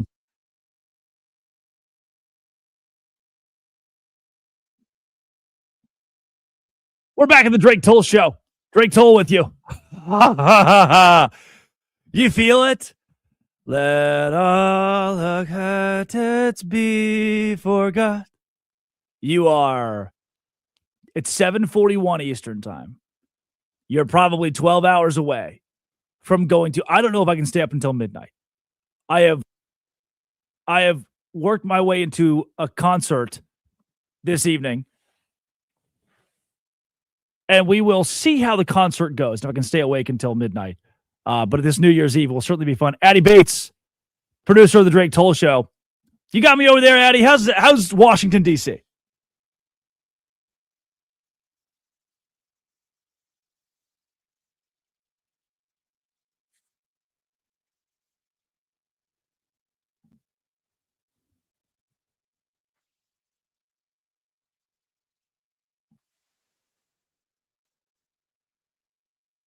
Months ago actually is the worst thing.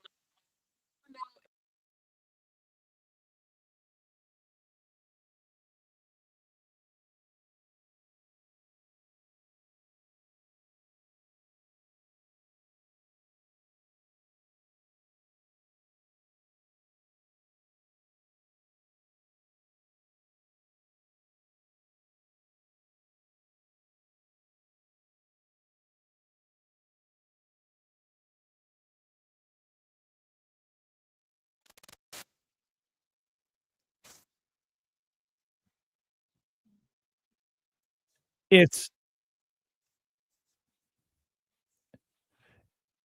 not snowing in Savannah, Georgia, if you're wondering. But the weather is certainly cold enough for it to be doing so. It is 32 degrees as we speak. So that's Addy. Can you give me thoughts? College football playoff coming up tonight, tomorrow. Favorite game you have on the board right now?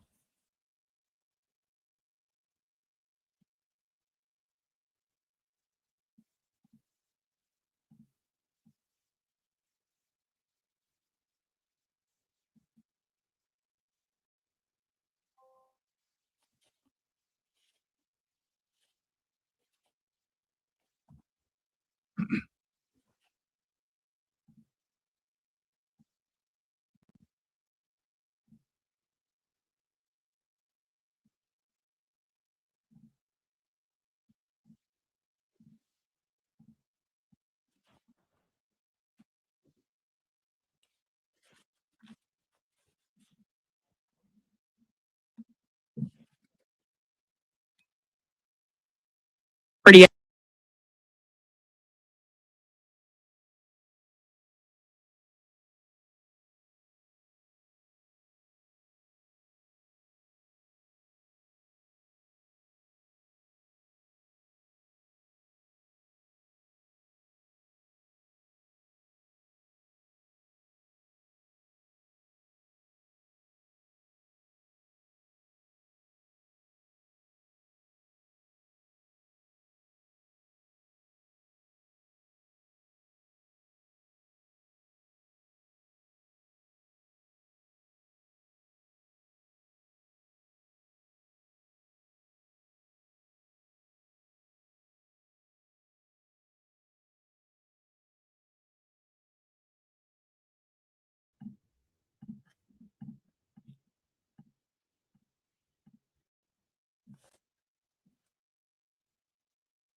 Are you going to say the Texas Longhorns? Yeah, you did say the Texas Longhorns there.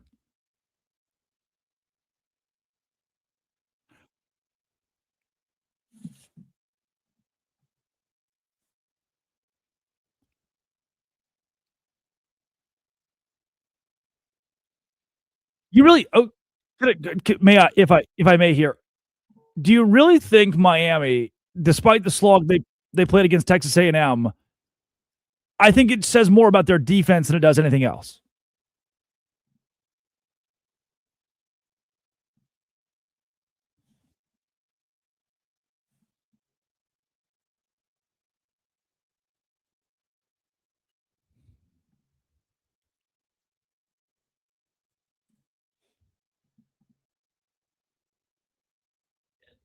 I'm not saying Julian Saint's amazing. He's a Heisman finalist. Carson Beck, that offense versus Texas A&M's defense. I don't even think Texas A&M's defense is that great.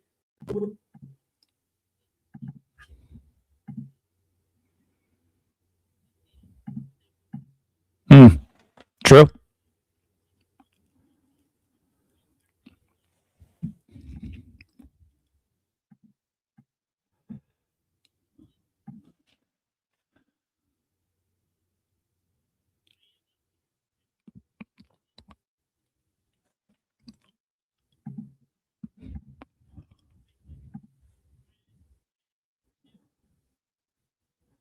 Yeah, Addie, question for you. I guess this is turn of the Addie Bates show.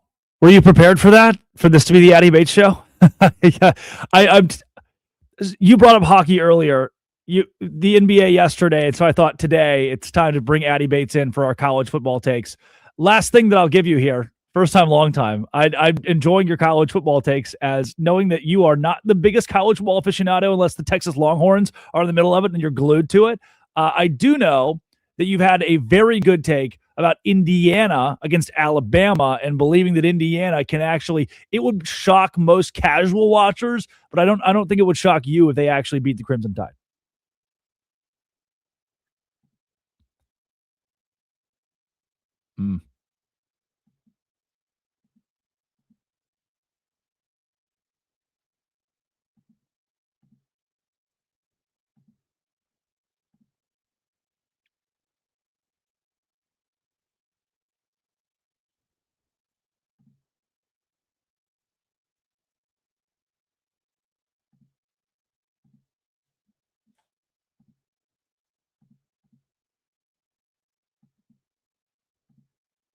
I think that Indiana will be right there in the middle of the mix against Alabama. I have no doubt about that either.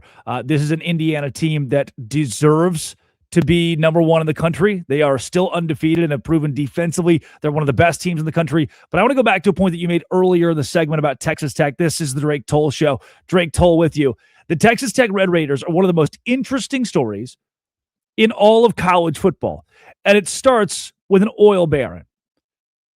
This oil baron, Cody Campbell, decides in the middle of the night, you know what? Here's what I'm going to do. I'm going to make my favorite college football team really, really good. And he takes his billions of dollars and he tries his very best to fix college football and gives reasons why college football is broken. He goes to D.C. He talks to the president. He spends millions in ads that run on ESPN every week that say college football is broken and you need to call your senator, call your congressman, tell him it's broken, and give me, Cody Campbell, of the College Sports Commission, alongside Nick Saban, a little bit more say. This is an effort. Let's say Roger Goodell, the commissioner of the NFL, this is an effort for a big-time donor to walk through and say that for the Hunt family to say, hey, we're going to overthrow Roger Goodell. We're going to do this ourselves. We don't believe in the structure of the NFL anymore. That's what Cody Campbell's saying about the NCAA. And as weird as that would be in the NFL, the problem with the NCAA is it's not near as built out. It's not near as strong as what the National Football League is doing, because we now have players at the collegiate level who, due to NIL, due to the transfer portal, players who are brokering deals outside of the recruiting periods via their speed coach. Yeah, my high school speed coach called so-and-so from Texas Tech, and they said I can get $1 million. That system's broken. Cody Campbell's trying to fix it, and the way he's trying to fix it is a way that reminds me of David Cho. You ever heard of David Cho? You probably haven't. The graffiti muralist, David Cho. You probably haven't seen his work. He signed a deal 2005. Pretty young guy at the time. Paints murals on the walls. This startup calls him. Company president Sean Parker says, Cho, here's what we'll do. We'll give you $60,000 to paint this mural, or we'll give you stock in the company. And Cho says, I don't know. He liked to take chances. It's like, his quote was, "The company was ridiculous and pointless, but I'm a gambler." So he takes the useless stock instead of the money. Cho turns down $60,000 and instead gets stock in Sean Parker's company. That company would go on to be named Facebook. When it went public in 2012, Cho's shares were worth roughly $200 million. If he held on to them, I don't know what he's done with them. He's kind of gone into the shadows. Dude is probably a billionaire at this point.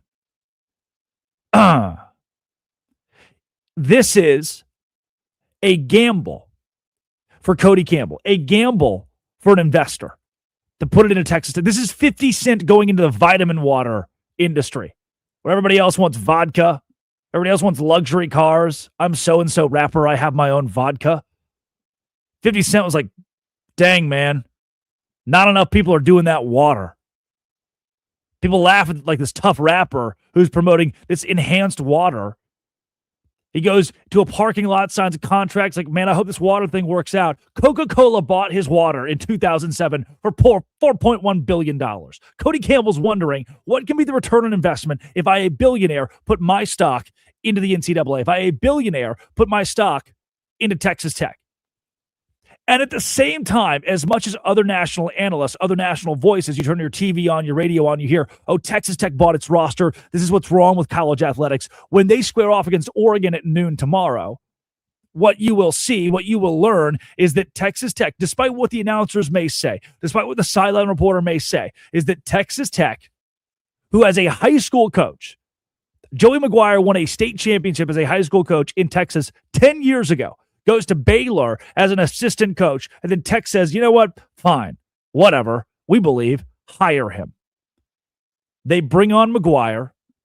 Now they are a national championship caliber team with the best defensive line in college football, the best defender in college football, Jacob Rodriguez, who will make your NFL team very happy or very sad based on who he plays for next year.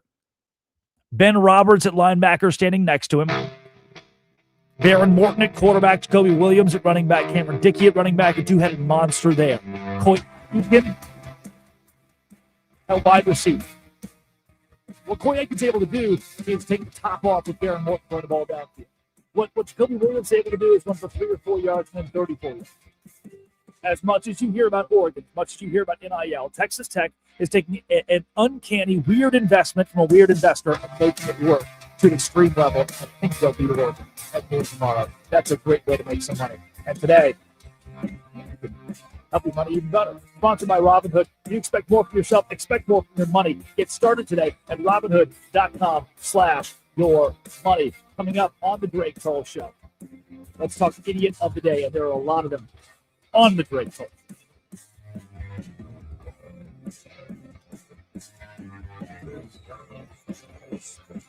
All right. Hey, everybody.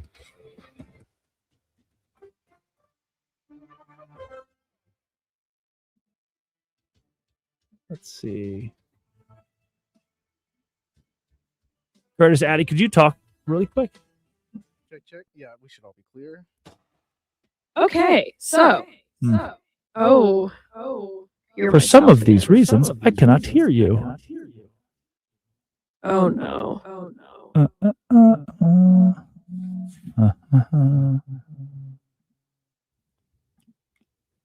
So what did we change from the first hour?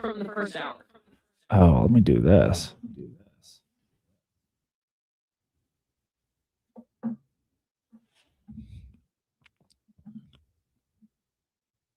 Drake Okay. Toll. Drake. I can't hear you guys for some reason. I think it is on.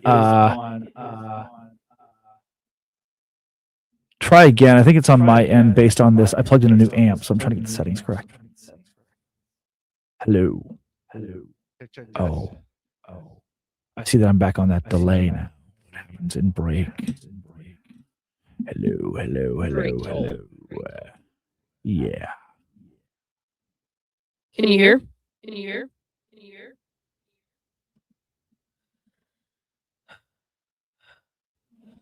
Why am I echoing?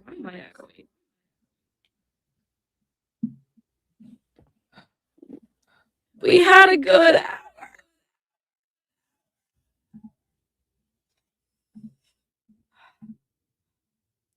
Okay.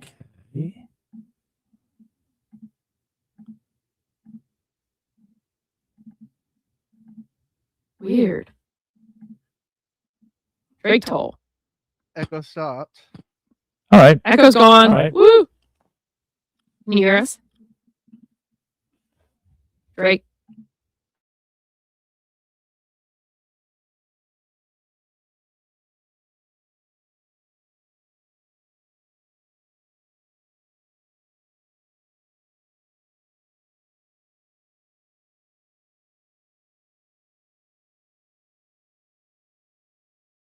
Not hearing us. In the world. I'm not sure why. Yeah, not hearing you guys.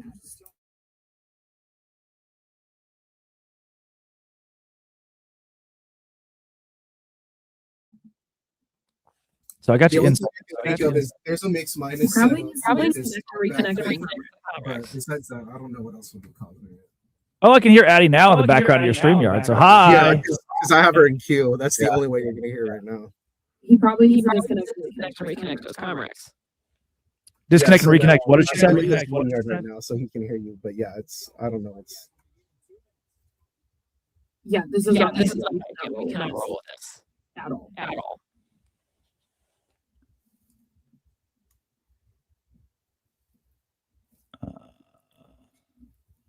Yeah, it's not coming through my my fun little. Let me make sure. Yeah, everything's plugged in too. I changed amps in the middle of that as well. Okay, try again. Test 1, 2. Drake toll. No, I'm getting Addie through StreamYard, which is great. But also public.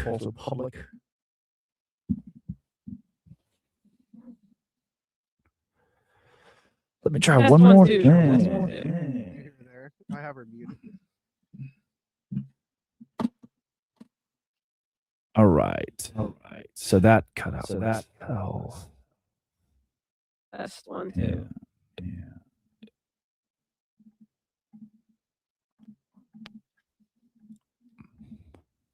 What did Okay. we change from hour 1? Okay. Addie, try me now. Drake. No, nothing quite there. It's a Yeah, bummer. she's talking, so clearly you're not getting What's her. it? Ah!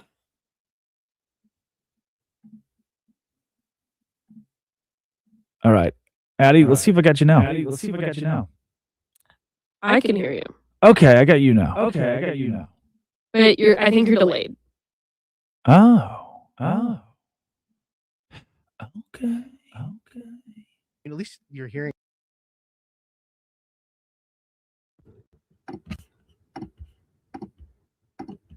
Yep.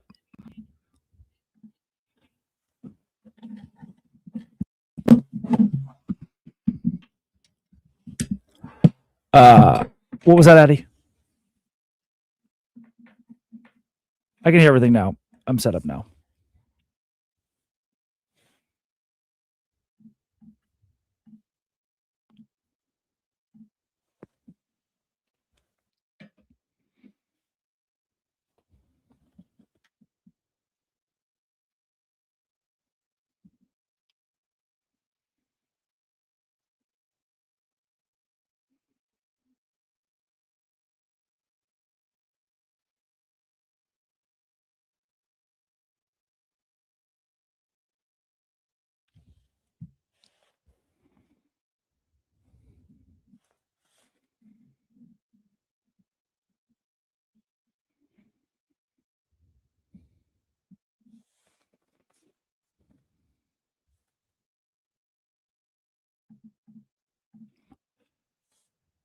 We are back in the Drake Toll Show. Drake Toll with you. Addie Bates producing. Curtis Poindexter runs the board in Culver City, California.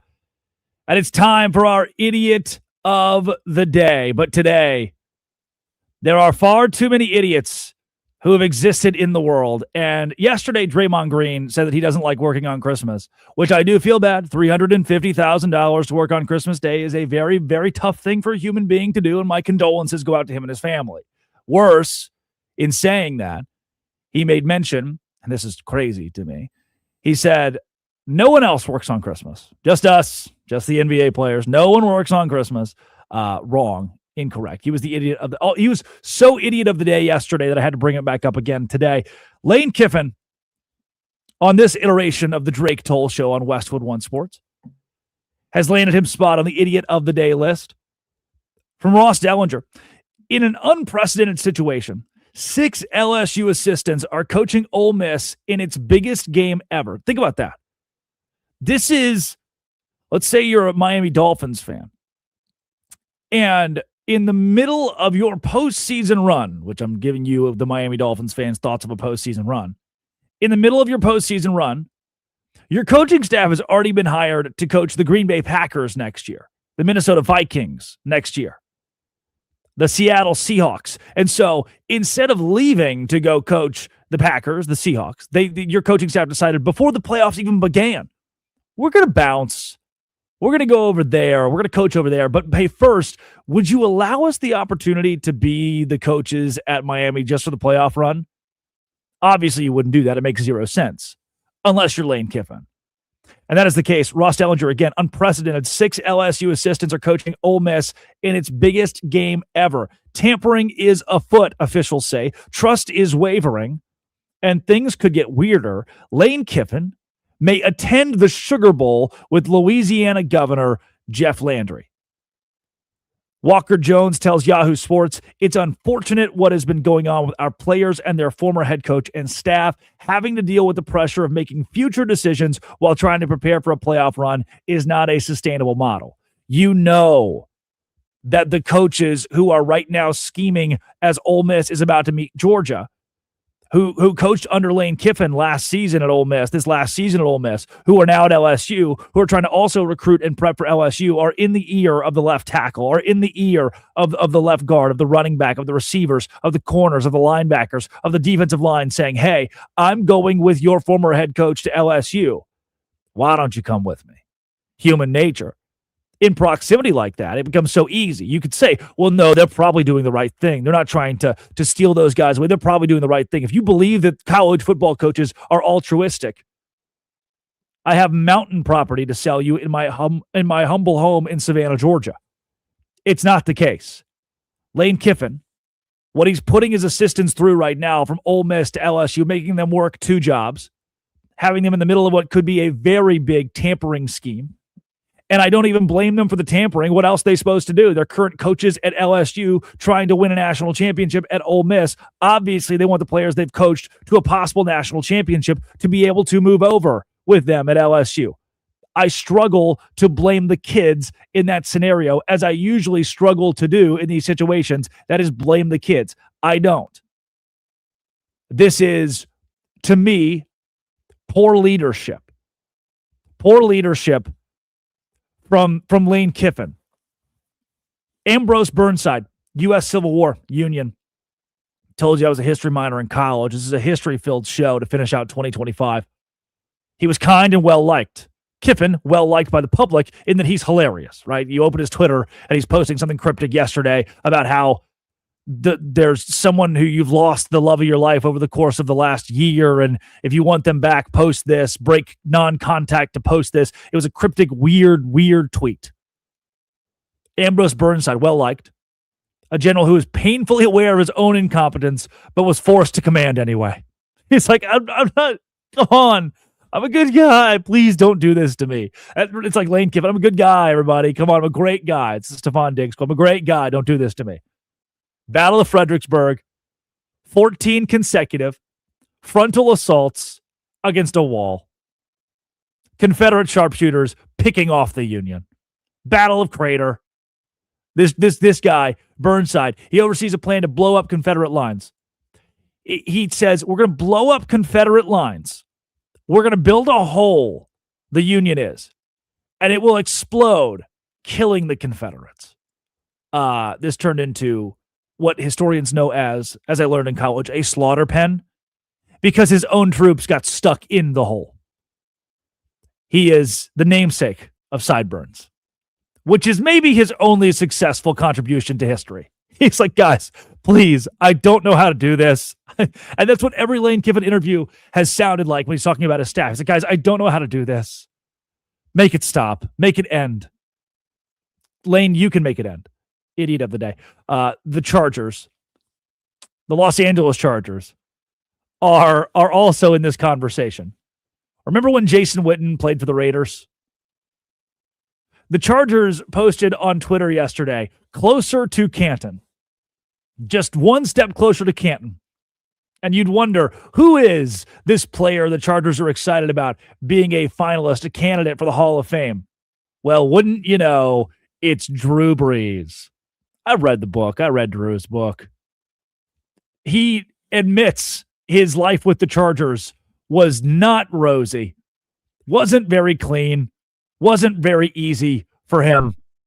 And that of all places, it was New Orleans with the Saints and Sean Payton. His career was revived. But of course, the Chargers will take credit, as the Raiders should with Jason Witten. The Chargers will take credit. Closer to Canton for our guy, Drew Brees.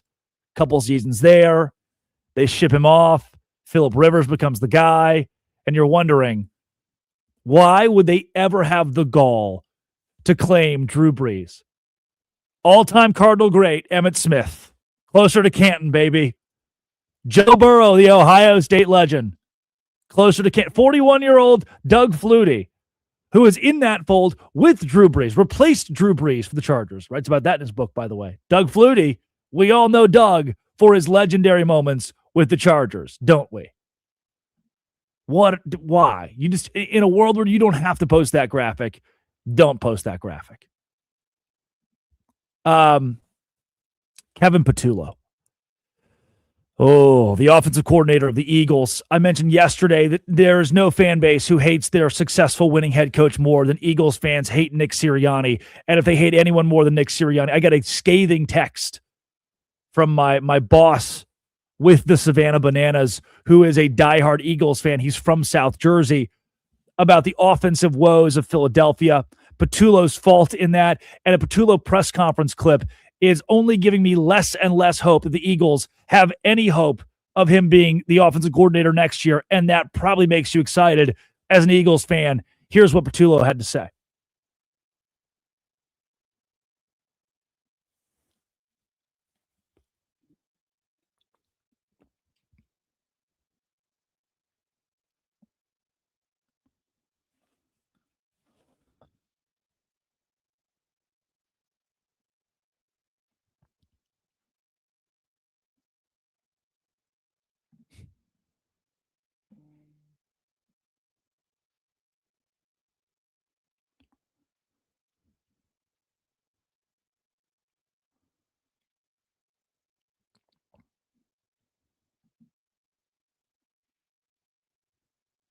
Believe it or not, breaking.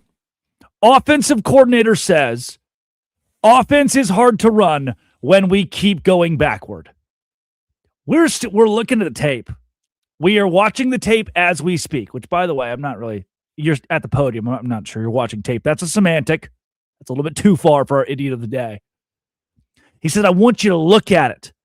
The amount of drives, starting positions, first down, and then it was second down and long.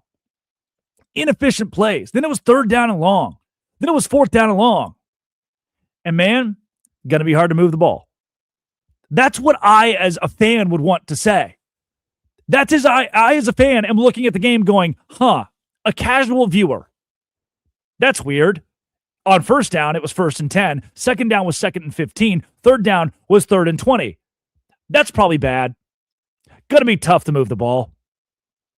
That's what I'm saying as someone who's watching the Eagles week in and week out, wanting to end my fandom because the defense is elite. The defense shores up. The defense finds a way. The team always finds a way.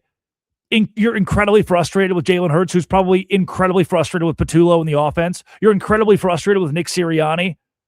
That loss to the Cowboys is still ingrained in your brain of when we go to the postseason. When the Eagles go to the postseason, what is it going to look like? Is the offense going to stall or is the defense going to stall? What's going to stall? It's this existential dread. You just won the Super Bowl. You did something that most franchises, Cowboys fans, have not seen their team in the Super Bowl in 30 years. What most franchises would die for. You just did the thing. But somehow, Patullo has dug himself in a deeper and deeper hole with his press conferences that I'm going to agree with Eagles fans.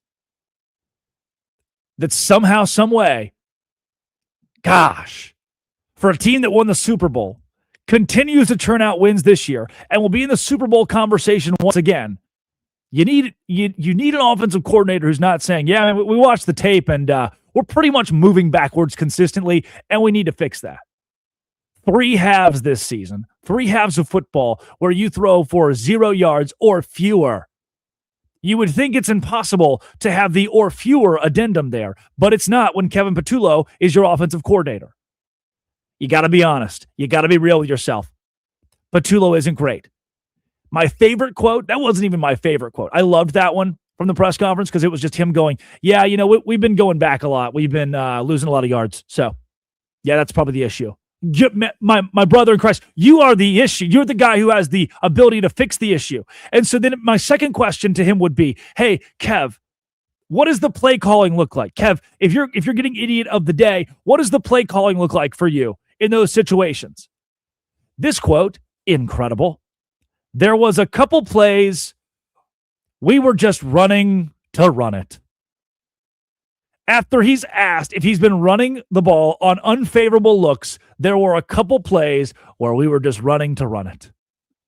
This is a man in distress. This is a man who is sending signals that he needs help, that he wants help. Kevin Patullo and the Eagles offense want help. But somehow, some way, as frustrating as it might be, you need to understand as an Eagles fan, you could be a Chiefs fan right now. You could be a Cowboys fan right now. You could be in the doldrums of NFL purgatory as a fan of the Pittsburgh Steelers right now, where you're wondering, wow, what would it look like if we didn't go 8-8, 9-8 now? 10-7 and then lose in the first round of the playoffs. What would it look like? What would that be like? But no, Eagles fans find something to complain about, and somehow I still agree with them. The team that won the Super Bowl, the fans that are complaining after winning the Super Bowl, I agree with them because I hear their offensive coordinator say, yeah, I'm going to shoot you straight, big guy. We were kind of just running the ball because I thought, I don't know, let's run the ball. We were just kind of doing that. Well, the look was unfavorable, Kevin. How do you speak on that? I don't know. I'm sorry. I probably shouldn't be answering these questions. My bad. We go backward. Ball go backward. Ball bad. Backward bad. Football. I don't know. That's what I hear with these press conferences with Patullo. And I think if you're an Eagles fan, I want to vindicate you for feeling frustrated. I want to vindicate you for feeling frustrated with the offense. How could you not? Despite coming off of a Super Bowl win. Curtis Poindexter is running the board in California. Addie Bates produces the show out of Washington, D.C. This is the Drake Toll Show, and as we roll through the final hour, we've got college football playoff. We've got college football playoff tonight. Ohio State and Miami will square off in a game that kicks off the quarterfinals of this bracket to find out who the national champions will be. Jay Stevens of Locked On Ohio State has the key. A secret key. Jay Stevens, the insider to how Ohio State is going to beat Miami. Matt Patricia could be the answer. That is coming up. If you want betting insights, if you want insights on who's going to win and how they're going to win, you'll hear it right here, right now, well, in 5 minutes on the Drake Toll Show.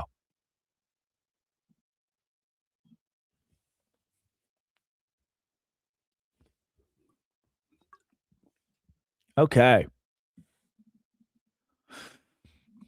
Addy, you got me in the void? Nice.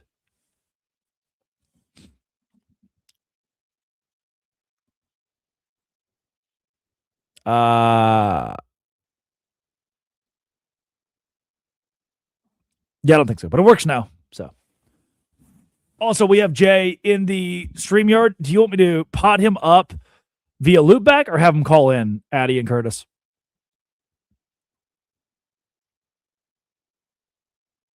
Okay. Let's see. Yep. I'll do what Curtis is saying. Curtis, I'll loop back in here real quick. Hey, Jay. What's up, man? Happy playoff day. Yeah. I wish it was the same for well, there's a Big 12 team in there. Yes, there is, Jay. Come on. There's one. My apologies. Yeah. Okay.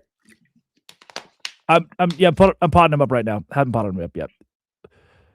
We're it's the beauty, Jay, of new show, new technology. It's kind of incredible. Gotta love it. All right. We got Jay?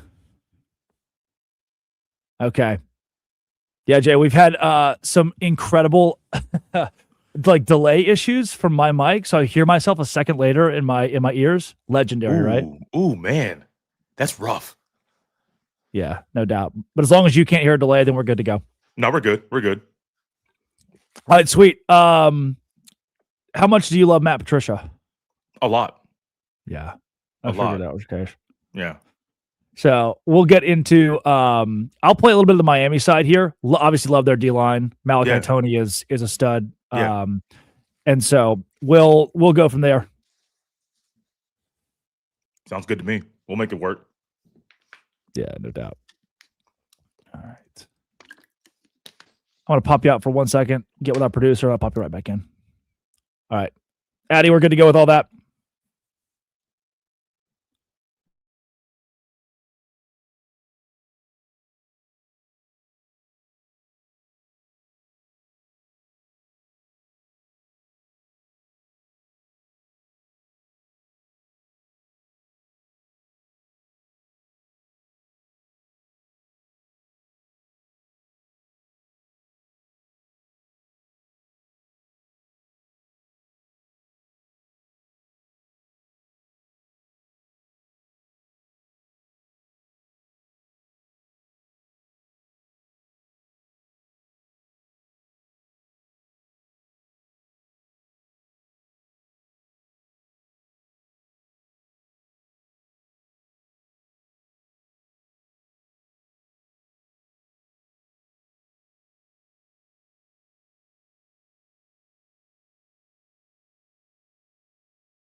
All right, Jay, about 25 out. Cool.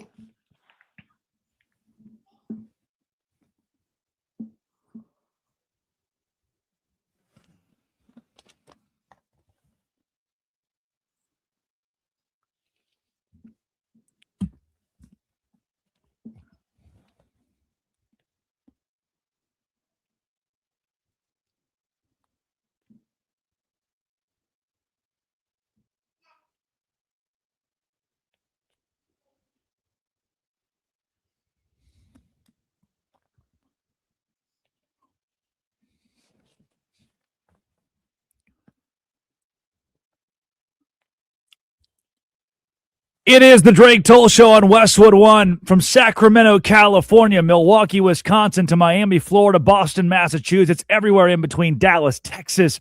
You can hear it on the Westwood One app or somewhere on that radio. You turn the dial. It's the best way to listen and to be involved every single day. You can download the Westwood One app. In the meantime, on the Drake Toll Show, Jay Stevens, Locked On Buckeyes. There is nobody that I've talked to who has as unique a perspective on Ohio State because Jay is comfortable doing two things. One, being a fan of Ohio State, someone who openly wants Ohio State to win, as one should, right? But also having the journalistic side of following the team closely and being an insider on all things Buckeyes. Tonight, the Buckeyes will meet the Miami Hurricanes, and Jay Stevens of Locked On Buckeyes joins the Drake Toll Show. Jay, this is a defense in Ohio State, a defense in Miami. We know both of these teams on that side of the ball are surefire. The questions I have will be about the Miami offense against that Buckeyes defense, the Buckeyes offense against the Hurricanes D. Is that where this conversation starts? Who of the two offenses can be better if both defenses are elite?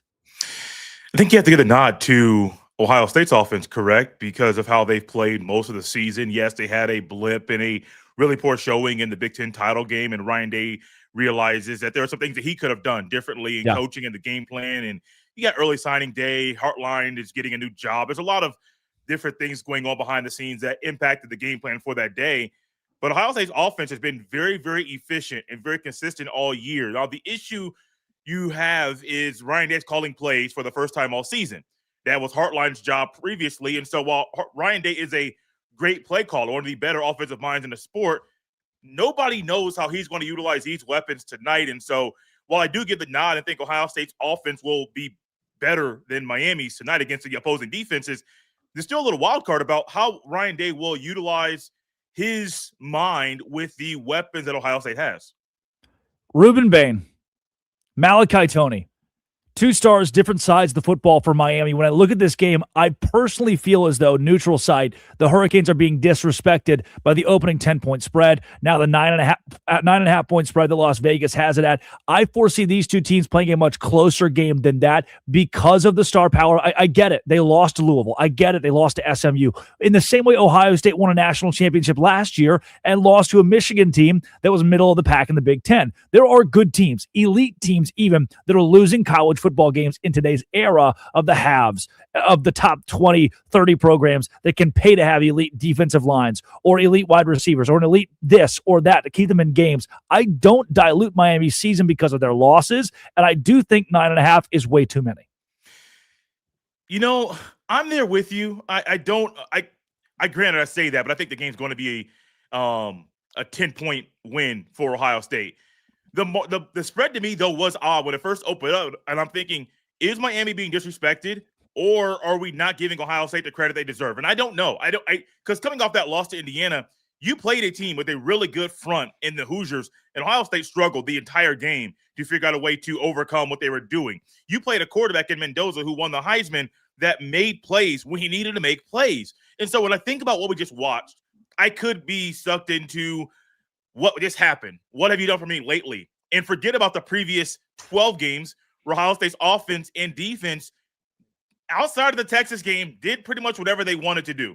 The Texas game is a weird one because it was week 1. Nobody really knew what they were going to be doing in the game. They knew the game plan, but they weren't sure how the players are going to be able to execute at that level in week number 1. You look back with a 14-7 win for Ohio State. Arch Manning threw a touchdown late in the game, and so it could have been a 14-0 win. It was a 14-7, but I think that Texas win was big, and it gave Ohio State confidence.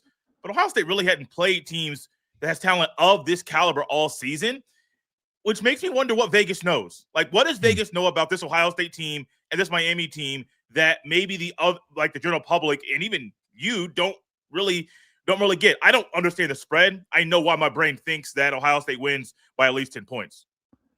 Jay Stevens of Locked On Buckeyes talking Ohio State and Miami tonight on the Drake Toll Show on Westwood One Sports. You say, what does Vegas know? I want to know what Matt Patricia knows. The question that he was asked, he mentioned that we're going to scheme a little bit differently going into this game, and he's kind of chuckling, almost like he really knows some deep inside information of how they're going to scheme up Miami. What have you heard from these press conferences, from inside conversations about Ohio State and how they're going to attack the Hurricanes? These guys are going to do everything in their power to utilize techniques in different schematic looks and different looks up front to confuse Carson Beck. One thing that was the biggest note for me in a press conference, I think it was at the end of last week. I think it was at the end of last week where Keanu Jackson Jr. was a defensive end for Ohio State. He talked about how he had been getting held over and over and over, and they weren't being called. And Sonny Styles looked at him and said, well, just don't get held.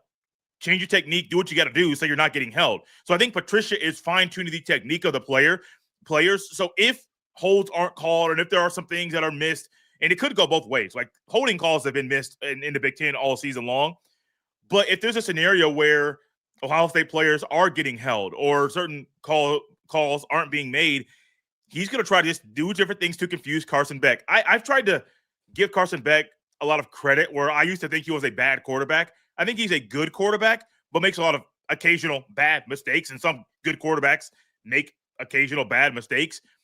He's going to make more mistakes pre-snap than normal because he will not understand what he's looking at. It's very similar to Arch Manning in week number 1, where after the game, Sark came out and said, what Patricia did with that defense, with these kids in college, isn't normal. The different looks and the way they're able to disguise their coverages, those are things that guys in the NFL are able to do, and some guys in the NFL can't do. So I think there's going to be some coverages that are disguised, as well as guys up front moving around. You may see some ends lined up at the nose. You may see 2 defensive ends lined up on the same side, which is going to cause some confusion and some headaches because on the opposite side might be Arvell Reese. And everybody knows when that man is set free, he's going to make a lot of noise.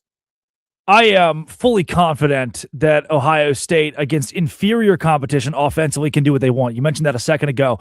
When I've watched them against better defenses, even a bit of that Michigan game, slower, and you could argue rivalry, but Michigan's still big. They've got the blue chip prospects. Yeah. Julian Sayin ended up having to do more with his arm than I expected because the run game wasn't. 233 yards, I think, against Michigan says more about Sayin and his ability to keep Ohio State churning than it does about Michigan. I think Sayin has that kind of effect on a close game or a game that is hard-nosed. Against Indiana, though, and even in that Texas game where the offense struggled so much. And you mentioned that Texas, we're a long way removed from September, and we love in college football to forget what happened the first couple games of the season. But I just watched the IU game, and even when Sayin's arm, I didn't see him as the reason that they lost the game. I thought Julian Sayin, it was the lack of run production for Ohio State. The fact that, hey, if we can stop the run, if we can keep Bo Jackson as the only guy to be effective and sack Julian Sayin, then the lack of offense will be there enough for Indiana to score 13. And that's all it takes to beat Ohio State if you hold them to 10. Am I wrong in saying that it's less about Julian Sayin's performance tonight and more about establishing the run to open up what Julian Sayin can do to push the offense down the field? You're not wrong at all. You're not wrong, because if you look at Bo Jackson in that game against Indiana, I think he had 85 total rushing yards. You would like to see him get to closer to the 100 to 115 mark to be more comfortable with his production. But it is about the run game, because if they're able to establish the run in the game against IU, I don't believe IU gets the pressure on saying that they got. Now, there was some holes on the Buckeyes offensive line. Right guard's been an issue all season. The starting right guard is believed to be out for a few weeks, and so you're going to bring a backup right guard in, where in most scenarios that's going to be a big hole, a big weakness. I believe the backup right guard is better than the starter. I don't know why he hadn't started until now, but that little change out of necessity is something that's going to allow Ohio State's offense to establish a run a little bit more and not be so predictable, because right now the strong side of the offensive line is on the left side. It's been there all season. The right side's been up and down. You're not sure what's going to happen on any given day.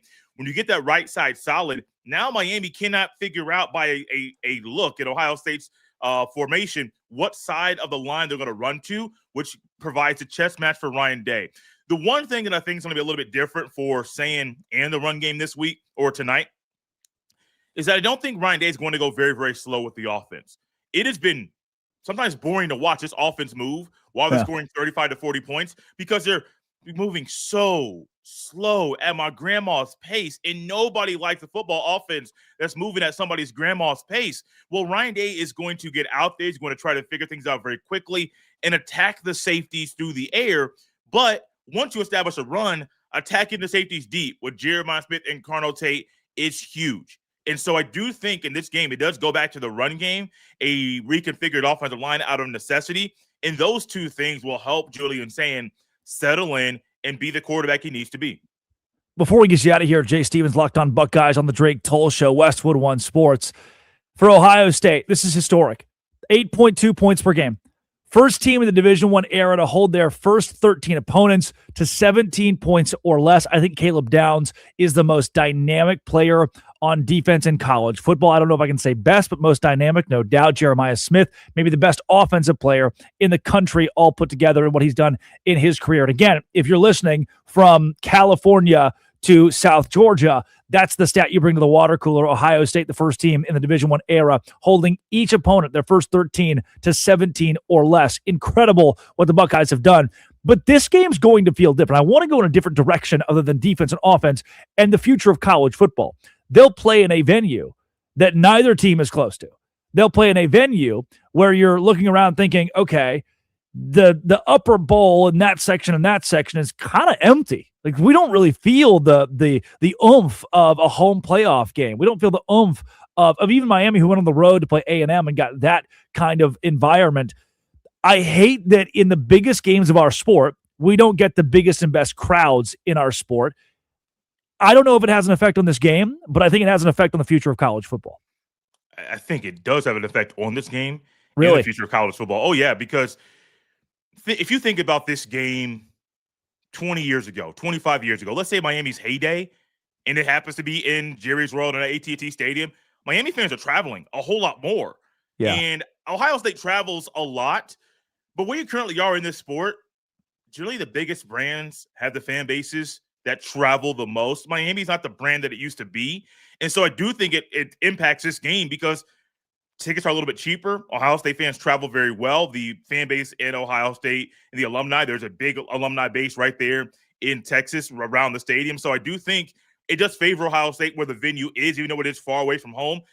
I don't like where the sport's going. Like if you want to go down that road, I don't like that you have teams that get a bye. They don't get to host a college football game and a college football playoff. Think about the NFL.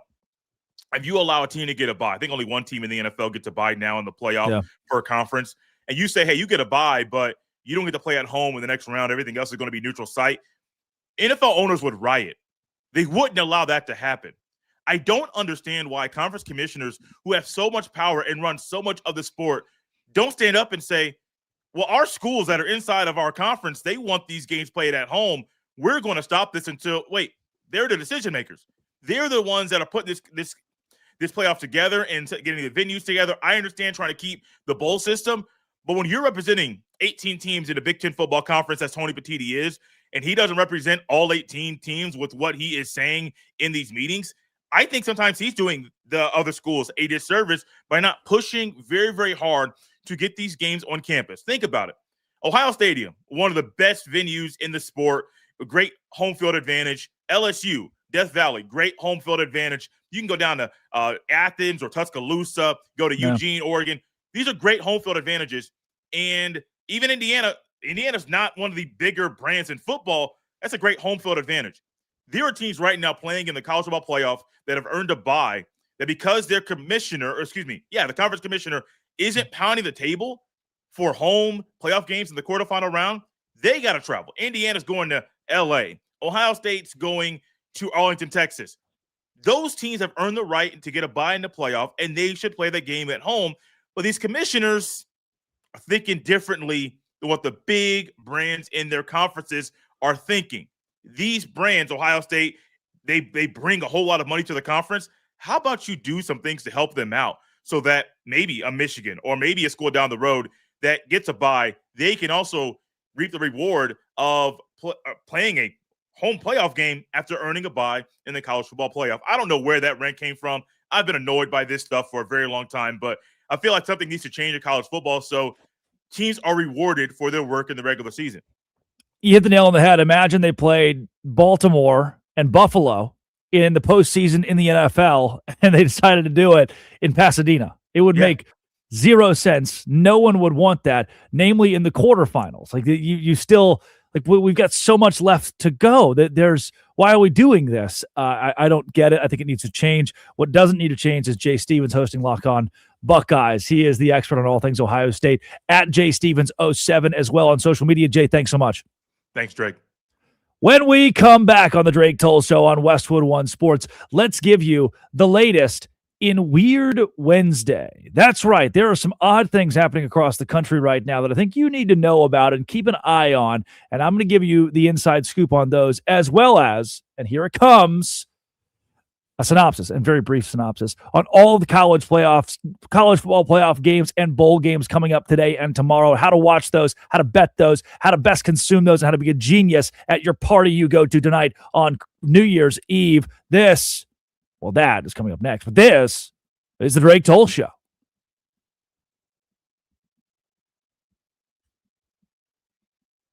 All right, fun stuff, everybody. I like him. He's got great energy. Yep. I'm going to switch back over real quick.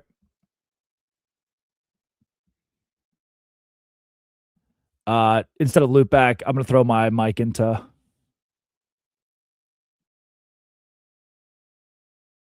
Yeah, it's only in break, though, which is good.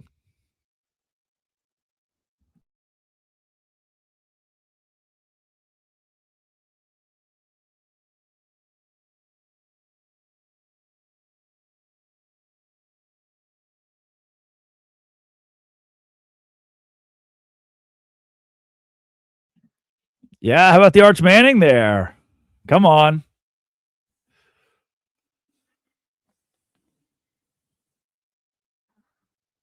Yep, get to watch Arch Manning in a meaningless bowl game. Come on, everybody.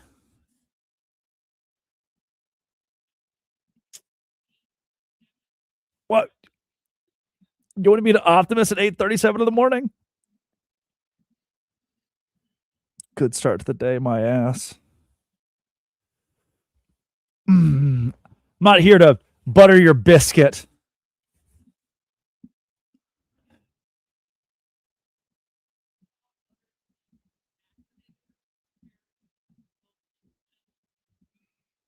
He is from Hope. Nice. You put a little L at the end there, but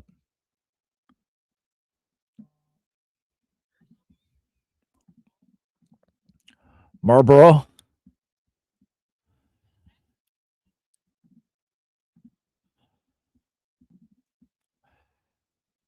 Daily Row is in here. Drunkle Sam. I was just seeing all the people that are Plan C.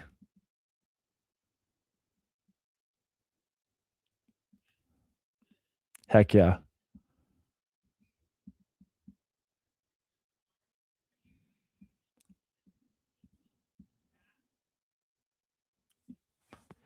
Daily Row has a great point. It's the most interesting breaks in the history of radio, which one day we'll be able to play the breaks in StreamYard, or I'll have like a video. But I need like 15 videos. I don't want to play the same video over and over. Am I wearing a parka? No, this isn't a parka. This is it's just a coat. It's a black coat. What is a down jacket?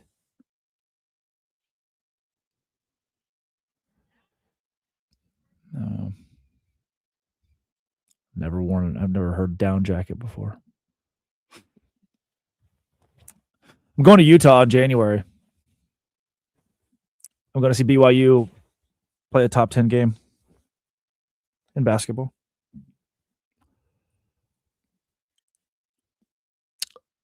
My office is separate of my house. It's in a shed out here. It's like an electric shed. Really cool man cave. Super dope man cave. Have my TV in here too. But I have air conditioning, but no heater. And it's 30 degrees. I'm naturally super warm. So I love when it's 30 degrees. I just throw a coat on and I'm good to go.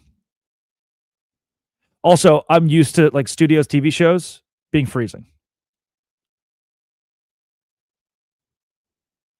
Most of them are. More Tyler Shuck talk. It's Trevor Renfro. My buddies from high school. Good dude. Loves the Saints. We slotted rookie talk today, and it ended up being MVP talk. And I thought the MVP talk was really good. Shout out Jacob Hogan.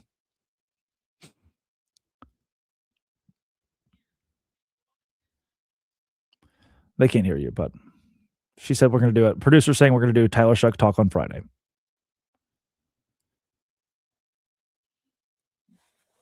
$30. All right. There we go.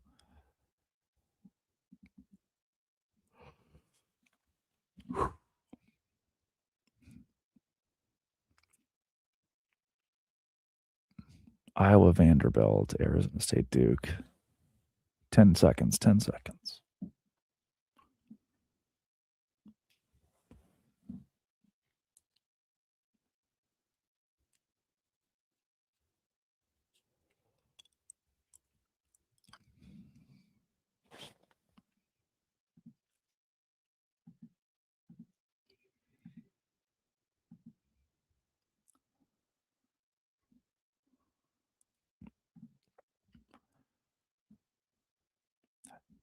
It is the Drake Toll Show, New Year's Eve, 2025, nearly in the rearview mirror. And what is to come is whether or not Stefon Diggs will play in the postseason for the New England Patriots, whether or not Trevon Diggs will play for anybody in the postseason this year, whether or not Aaron Glenn, maybe the worst head coach, worst singular season somehow. And there have been teams that have won 0 games since 2000. That has happened. Yet Aaron Glenn is leading a historically bad, like analytically historically bad Jets team in a division that I still don't think is that tough. In a division where the Jets have the opportunity to win more games. Those are my resolutions in 2026, to figure out where Aaron Glenn goes and if he stays the head coach. I want to figure out what the MVP metric is. This subjective award that we give to the guy, what have you done for me lately? Look. You have so many stats. Who cares? This MVP is given to the man who's the best for the final 2 weeks in the NFL. Kevin Patullo, the offensive coordinator in Philadelphia, saying, I don't know, man. Sometimes we run the ball just to run the ball. Lane Kiffin, 6 staff members that he's making coach Ole Miss right now while still being at LSU. So they're coaching LSU and Ole Miss actively. Probably recruiting players from that staff. Kiffin, Glenn, they remind me of some of the worst generals in history. They remind me of some of the worst blunders. George McClellan, Santa Anna. And at the same time, going into 2026, there are those who are happy, who are excited. Texas Tech fans, Indiana fans. Warren Buffett. You ever wondered how Warren Buffett got his fortune? Rich man. Very rich man. He's known as the world's most boring investor. 1954. Looking around, poking around. Who can I invest in? Rockwood & Co. It was a chocolate company. Super obscure, too. Surplus of cocoa beans. Not really sure what to do. Need to reduce this stock of cocoa beans. They'll buy back their own shares from investors. But they paid in cocoa bean certificates.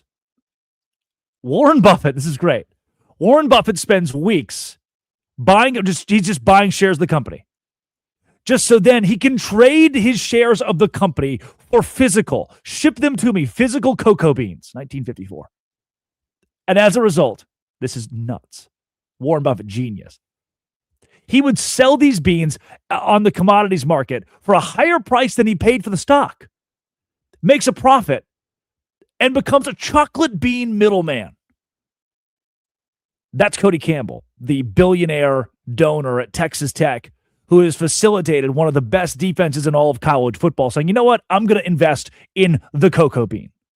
I'm going to buy up the cocoa bean. And in this scenario, that is the Texas Tech Red Raiders and making his favorite team good at college football. If I had $1 million... it wouldn't go very far. That buys you half of a quarterback, a third of a quarterback in college football. But if I had $1 billion, if I lived in Cabot, Arkansas, $1.8 billion lottery that was won, you know what I would do? I'd call up the athletic director at Baylor University. Doug is his name. They just hired him. No experience as an athletic director before, but he worked at Magnolia, Chip and Joanna. You know them. They hire him as the athletic. I would call Doug. Say, Doug, what will it take to win a national championship? That's effectively what the oil baron Cody Campbell did. He said, Texas Tech, what will it take to win a national championship? Him, 7 or 8 of his friends all got together, pitched more than $1 million in there. They're winning at softball. They're winning at basketball. They're winning at football. That's proof in today's era of college football, in today's era of college athletics. If you want to win, you just have to have money. Iowa Vanderbilt. The Drake Toll Show. Let's break down a slate, how to watch it, what to watch today and tomorrow. Tomorrow being New Year's Day. Yours truly will be on a siesta. Go to a concert tonight. Drink and be merry. Sleep in until the mighty 6:30 a.m. tomorrow. Be the longest I've slept in a while. Iowa Vanderbilt. Vandy minus 4.5 begins at noon Eastern today. 45.5 is the spread. I think Vanderbilt offense is charged up enough. The speed is charged up enough. I like the over in that game. Arizona State and Duke. Arizona State, Jeff Sims at quarterback, undervalued here as an underdog in the Tony the Tiger Sun Bowl. On CBS, I like Arizona State in an upset. Michigan and Texas, after the Michigan head coach allegedly held a butter knife to his throat, threatening his alleged mistress, who he also had allegedly on staff at Michigan and had given a raise, double the raise to. Texas, Arch Manning will play that Michigan team on ABC at 3 o'clock in the Cheez-It Bowl. You got Texas players who just beat the number one team in the country, a number one caliber team in Texas A&M, I should say. At the time, I thought that it should have been the number one team, quite possibly. Texas beats that A&M team.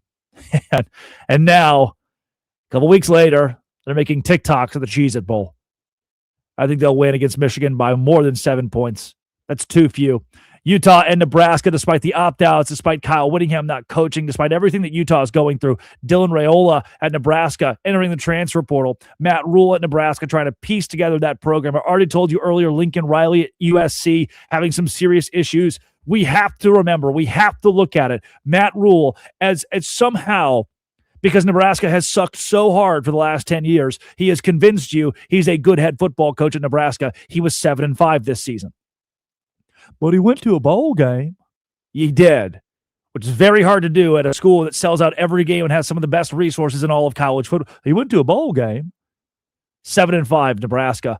I think Utah wins it, but not by 14.5. Then Miami and Ohio State. Please understand the Miami defensive line is one of the best in college football, right there with Texas Tech, right there with Oregon. Ohio State is going to struggle with that. I think the offense will struggle with that. I just watched them struggle against Indiana. I think Miami wins the game outright on the back of Carson Beck, who has been some of the biggest games in college football during his career.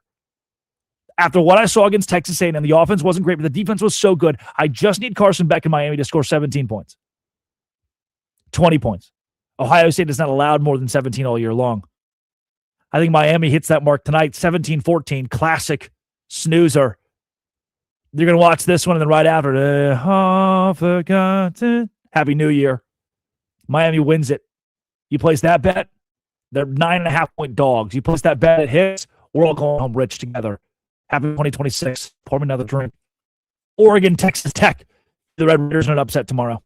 If you're smart, that's what you'll do. Alabama, Indiana, IU, by the hook, minus 6.5.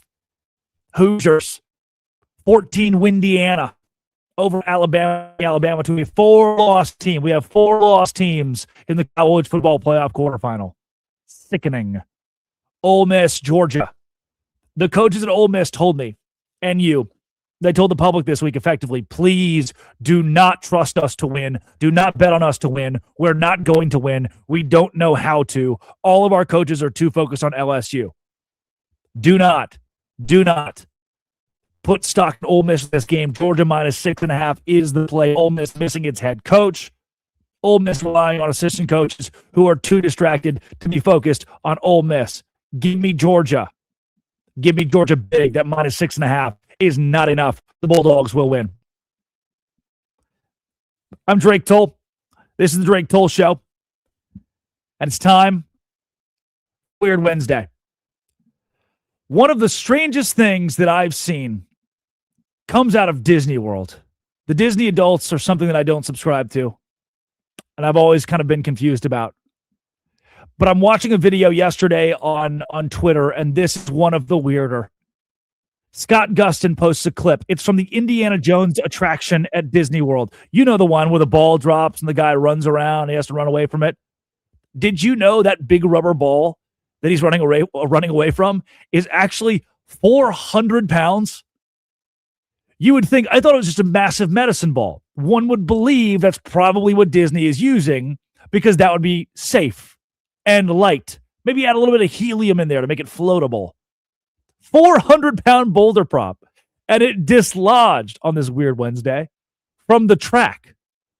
So what happens in the middle of its dislodge is a cast member of Disney runs out, stands in front of it before the boulder breaks into the crowd, suffering multiple injuries. Disney says the heroic cast member received immediate care and is currently recovering. This is a string of incidents with this 400-pound boulder at the Indiana Jones attraction at Disney World. Scott Gustin says Disney says their safety team is reviewing the incident.